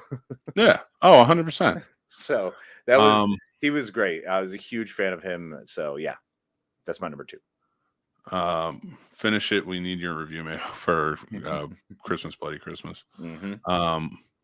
So okay, my number 2 for me is Eddie Munson. Oh, really? And- that high? Yeah, he Wow. deserved it. I mean, that epic guitar solo alone in True. that moment, making it great, and his eventual demise, and just everything throughout, he did a fantastic job. He deserves it. Awesome. And Great call. let's do number 1s real quick, and then move No, on to- number 1. So my number 1 goes to both. It's once again a split between Pearl and Maxine, played by Mia Goth. Okay. Once again, those movies are so fantastic, and she really is the driver behind them. And Ty West's direction, the story they're telling, I'm such a fan, and seeing her acting, she's just crushing it, knocking it out of the park. And I love her character, the emoting again, being able to say so much without a word was fantastic. So yeah, she's my numero uno. My number 1 is Wednesday Addams. Hey, there you go. This All is right. a character who's existed forever, but they finally gave her layers. Mm-hmm. They finally Truth. gave her emotions. They finally get, like, even if it's just a twinge of the eye, they gave something to her. It's still something. Yeah. So, that's our 10 best characters. Let's move on to celebrity scandals. Let's do scandals and mix the news. So do you have lists for both? I really only have like the scandals one, and I don't really have much. Honestly, I spent a lot of time working on the movies and TV shows because I just kept cultivating through them. That's So fine. We'll just do the last few minutes. We'll do some. I'll throw out some scandals, and we'll I've got a few. Oh, I've got some. All right. I definitely have. What do you got for your number 10? Okay, so if we're going my number 10, actually, it was the Gerard Piqué and Shakira split. That was a big one for me. That was big because, Shakira, big fan of hers, have been for a long time. And it was an odd thing because I've actually, watched Piqué play, and I followed a little bit of what was going on. And it was one of those celebrity scandals that caught me for a moment. So that's my number 10. Mine is the Joe Rogan Spotify controversy. Oh, yeah, that was a good one. Yeah. That's my number 9. So, yeah. Okay, very cool. I mean, we all know it, everybody. So if you have questions about it, just ask. But we'll, that's what it is for now. So that's my number 9. What's your number? So that's your number 9? Yeah, that's my number 9 as well. So that was my number 10, yours, and now my number 9. Back on 9. Yep. My number 9 is the Will Smith Chris Rock slap. Oh, that's so low. I know. But it's so on the list. Low. Mick, what else happened this year? Yeah, 2020 is a weird year. So much. All right. Mine is my number 8. Then if we're moving on to 8, as we're just kind of breezing through these, right? Yeah, let's just breeze through. All right. James Corden. Yeah. I love the James Corden. There's a lot of controversies. There's not one. Like he's been kicked out of like 3 different places, temporarily banned from another restaurant, all kinds of stuff going on with this guy. So he's a diva. Get over it. Get out of the way. He's a diva. So that's my number 8. Okay. So we're on to number 7, right? Mm-hmm. All right. My number 7 is what do you call it? The Sam Elliott one, where he went on and he basically made fun of the Western movie with what's her name? Like he was just like why can't men be men or something anymore? Yeah. And everybody collectively lost their minds. Yeah, man. Because Sam Elliott essentially was like, "Cowboys should be cowboys," and it's like, all right. Yeah. and then like everybody freaked out and was like, "Really? You're mad that Sam Elliott said that? He his life on playing cowboys. Like, calm down. Exactly. What do you expect from the guy? Yeah. So that was like, and that's on the list because it's so ridiculous. You know, I'm gonna make that my number 7. I Okay. wasn't going to, but that one fits better, and I don't want to mention anyone with a K last name. So yeah, Sam What's Elliott's a K? better mention. K last name. It rhymes with Cardassian. Oh, that's fair. That's just annoying in general. Exactly. So what are we on? Number 6. Number 6, the Adam Levine cheating scandal.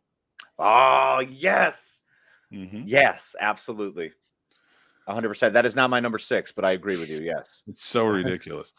Yep. Wife is smoking hot. He goes after a younger girl. He's an idiot. I mean, he responds like an idiot because he is an idiot, and we don't realize it. exactly. I mean, he's dumb. The guy's just dumb. Yeah. So Yeah, my stupid. number 6 is more the Kevin Spacey sexual assault allegations. Just those still being heaped on him while he's got so many different trials going on all over the place. Mm-hmm. So, yeah. Well, and for everybody, for the slap being so low, it's Yeah. because we're so far removed from it. Yeah, so it's that shockwave is felt for me all the way out here. All the way the tippity tip end of December. I'm still like, nope, I can smell it. No, I hate people. So we're on 5, right? Yes, number 5. What's your 5? My number 5 is Yee. Really? All of the Yee. You want to talk about low, and you? Yeah, no, I dropped him low, man. I'm done with the Yee stuff. Every time I see more controversies on Yee, I'm like, just get out of the way.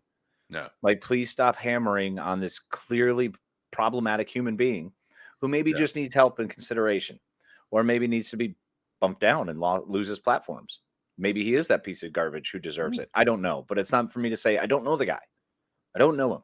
All I know is this crap he's saying. He could be playing a character, putting on a show. I don't know. Of course, you put on a character and lose that much money. It's pretty stupid. So Yeah, that's true. All right, my number 5 is the all of the Dave Chappelle outrage.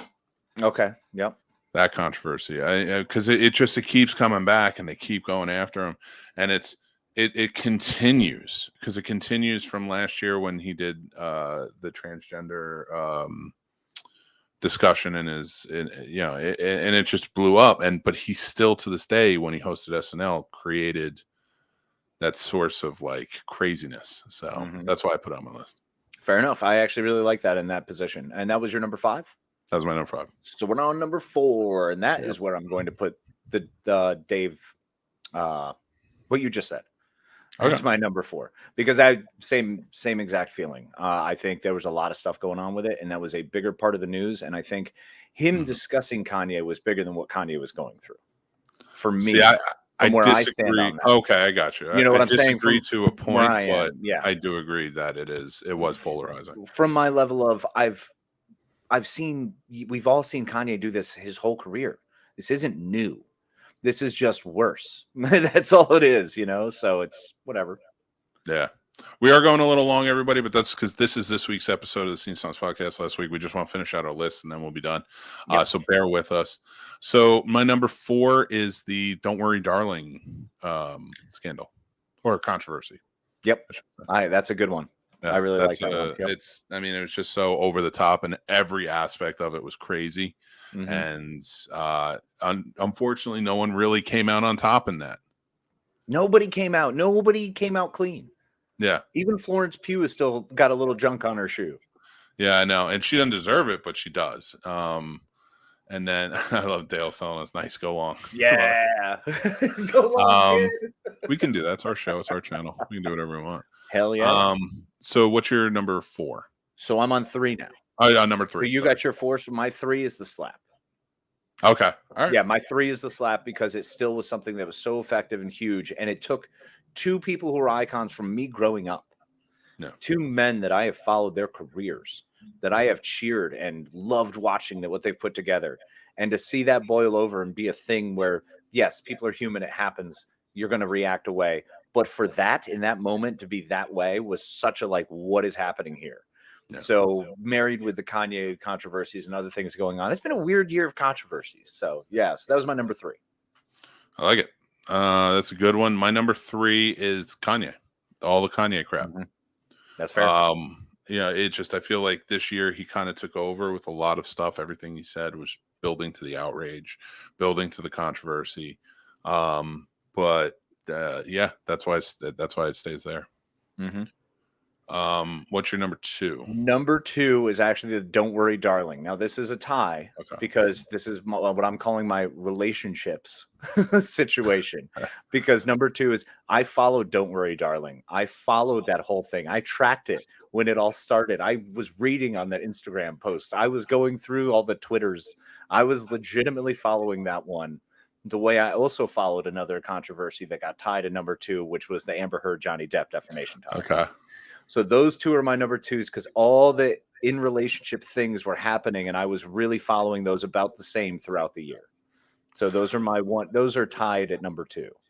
It's actually funny you say that because my number 2 is actually the Ezra Miller controversies. All of his controversies throughout the year, and he's had so many, which is why it made it to my number 1. It did make it to your number 1. Miller is a nightmare human, and I just look. I'm not saying the guy doesn't need help. I mean, I'm not saying I don't want to reach out and come from a place of understanding, coming from a place of kindness, and hopefully the kind of kindness that he clearly needs. But you, as an executive in the studios, are being stupid for keeping him as Flash and putting this movie out. Yeah, I think he has done too much damage. He has been too hurtful, and it is majorly problematic. And it is causing issue with me even liking your studio because of this one person who has done all of these things. So Ezra Miller absolutely tops the list. I'm gonna flip flop that one, and my number 1 is the Amber Heard Johnny Depp trial. That's part of your life. That was part of I watched the whole thing every day. I was reporting on it when I was writing. I watched the whole thing every day, and it physically changed me in ways. Like it had an effect on me, and I don't think anybody should watch trials like that in any way, especially celebrity trials. Studies should be done on people who watch trials like that. I'm pretty sure they will be, and if not were already. I'd be curious to see. Hey, maybe we could get a grant, and the Scene Snobs will find out. Let's do it. I'm in. I'll do it. Research project. Did he have a heart attack because of this trial, or is it for another reason? Love it.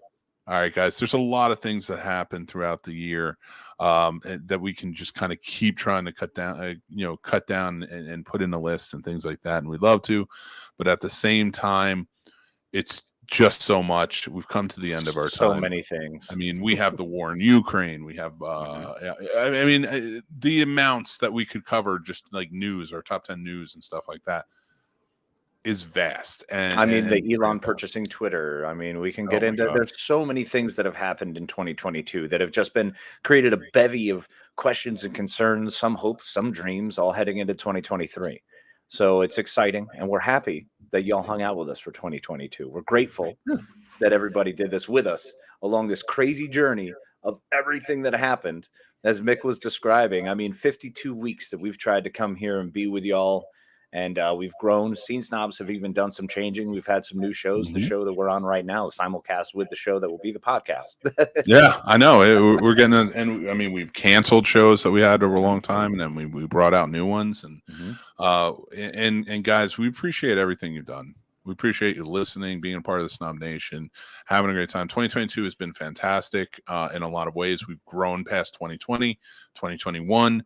2022, for all of its faults, I feel was sort of a shining light of, okay, we're almost out. I do feel 2023 is going to be better, and we're going to get better going forward.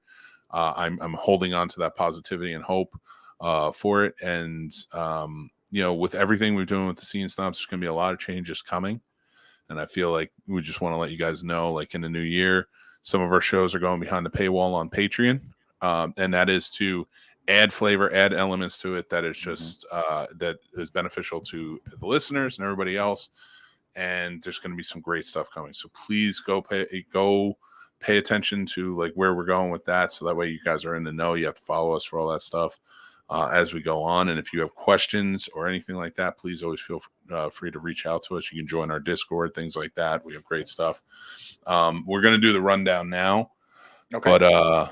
You know, Case, it's 2022. This is our last show. Maybe now everybody's calling for the Santa Tracker show tomorrow night. Well, we can do the Santa Tracker and just do that as a silly thing. That's not Yeah, we actually a show. It's just a Santa Tracker. That would be fun. Maybe we'll start at like 11 o'clock at night and just like Yeah, roll into exactly. it. Do it for an Um, hour, and then by 12:30 we're hammered and falling asleep. I'm down. We'll talk about it off the air, though, guys. I want to say thank you so much. Go check out any one of our shows. We have of course, our Scene Snobs podcast is out there for our Christmas episode. Betting Bros, Math vs. Smash. This says week 15, but actually the week 16 picks are out. I was on the show. You can check out Geeked Out Live. That's where you pick the topics we talk about. We, of course, you can check out this show, the Snobnation. I screwed up. Snobnation presents Scene Snobs present the Snobnation Morning Drive Live Show, Friday 7 to 10 a.m. Yeah, it's definitely the last show of the year. Yeah, it's definitely our last show, and we're getting out of here. So I just want to say thank you to our patrons who support us, help keep the lights on. Tim, Paul, Stacy, Matt, Aaron, Chris S, Chris H, George G3.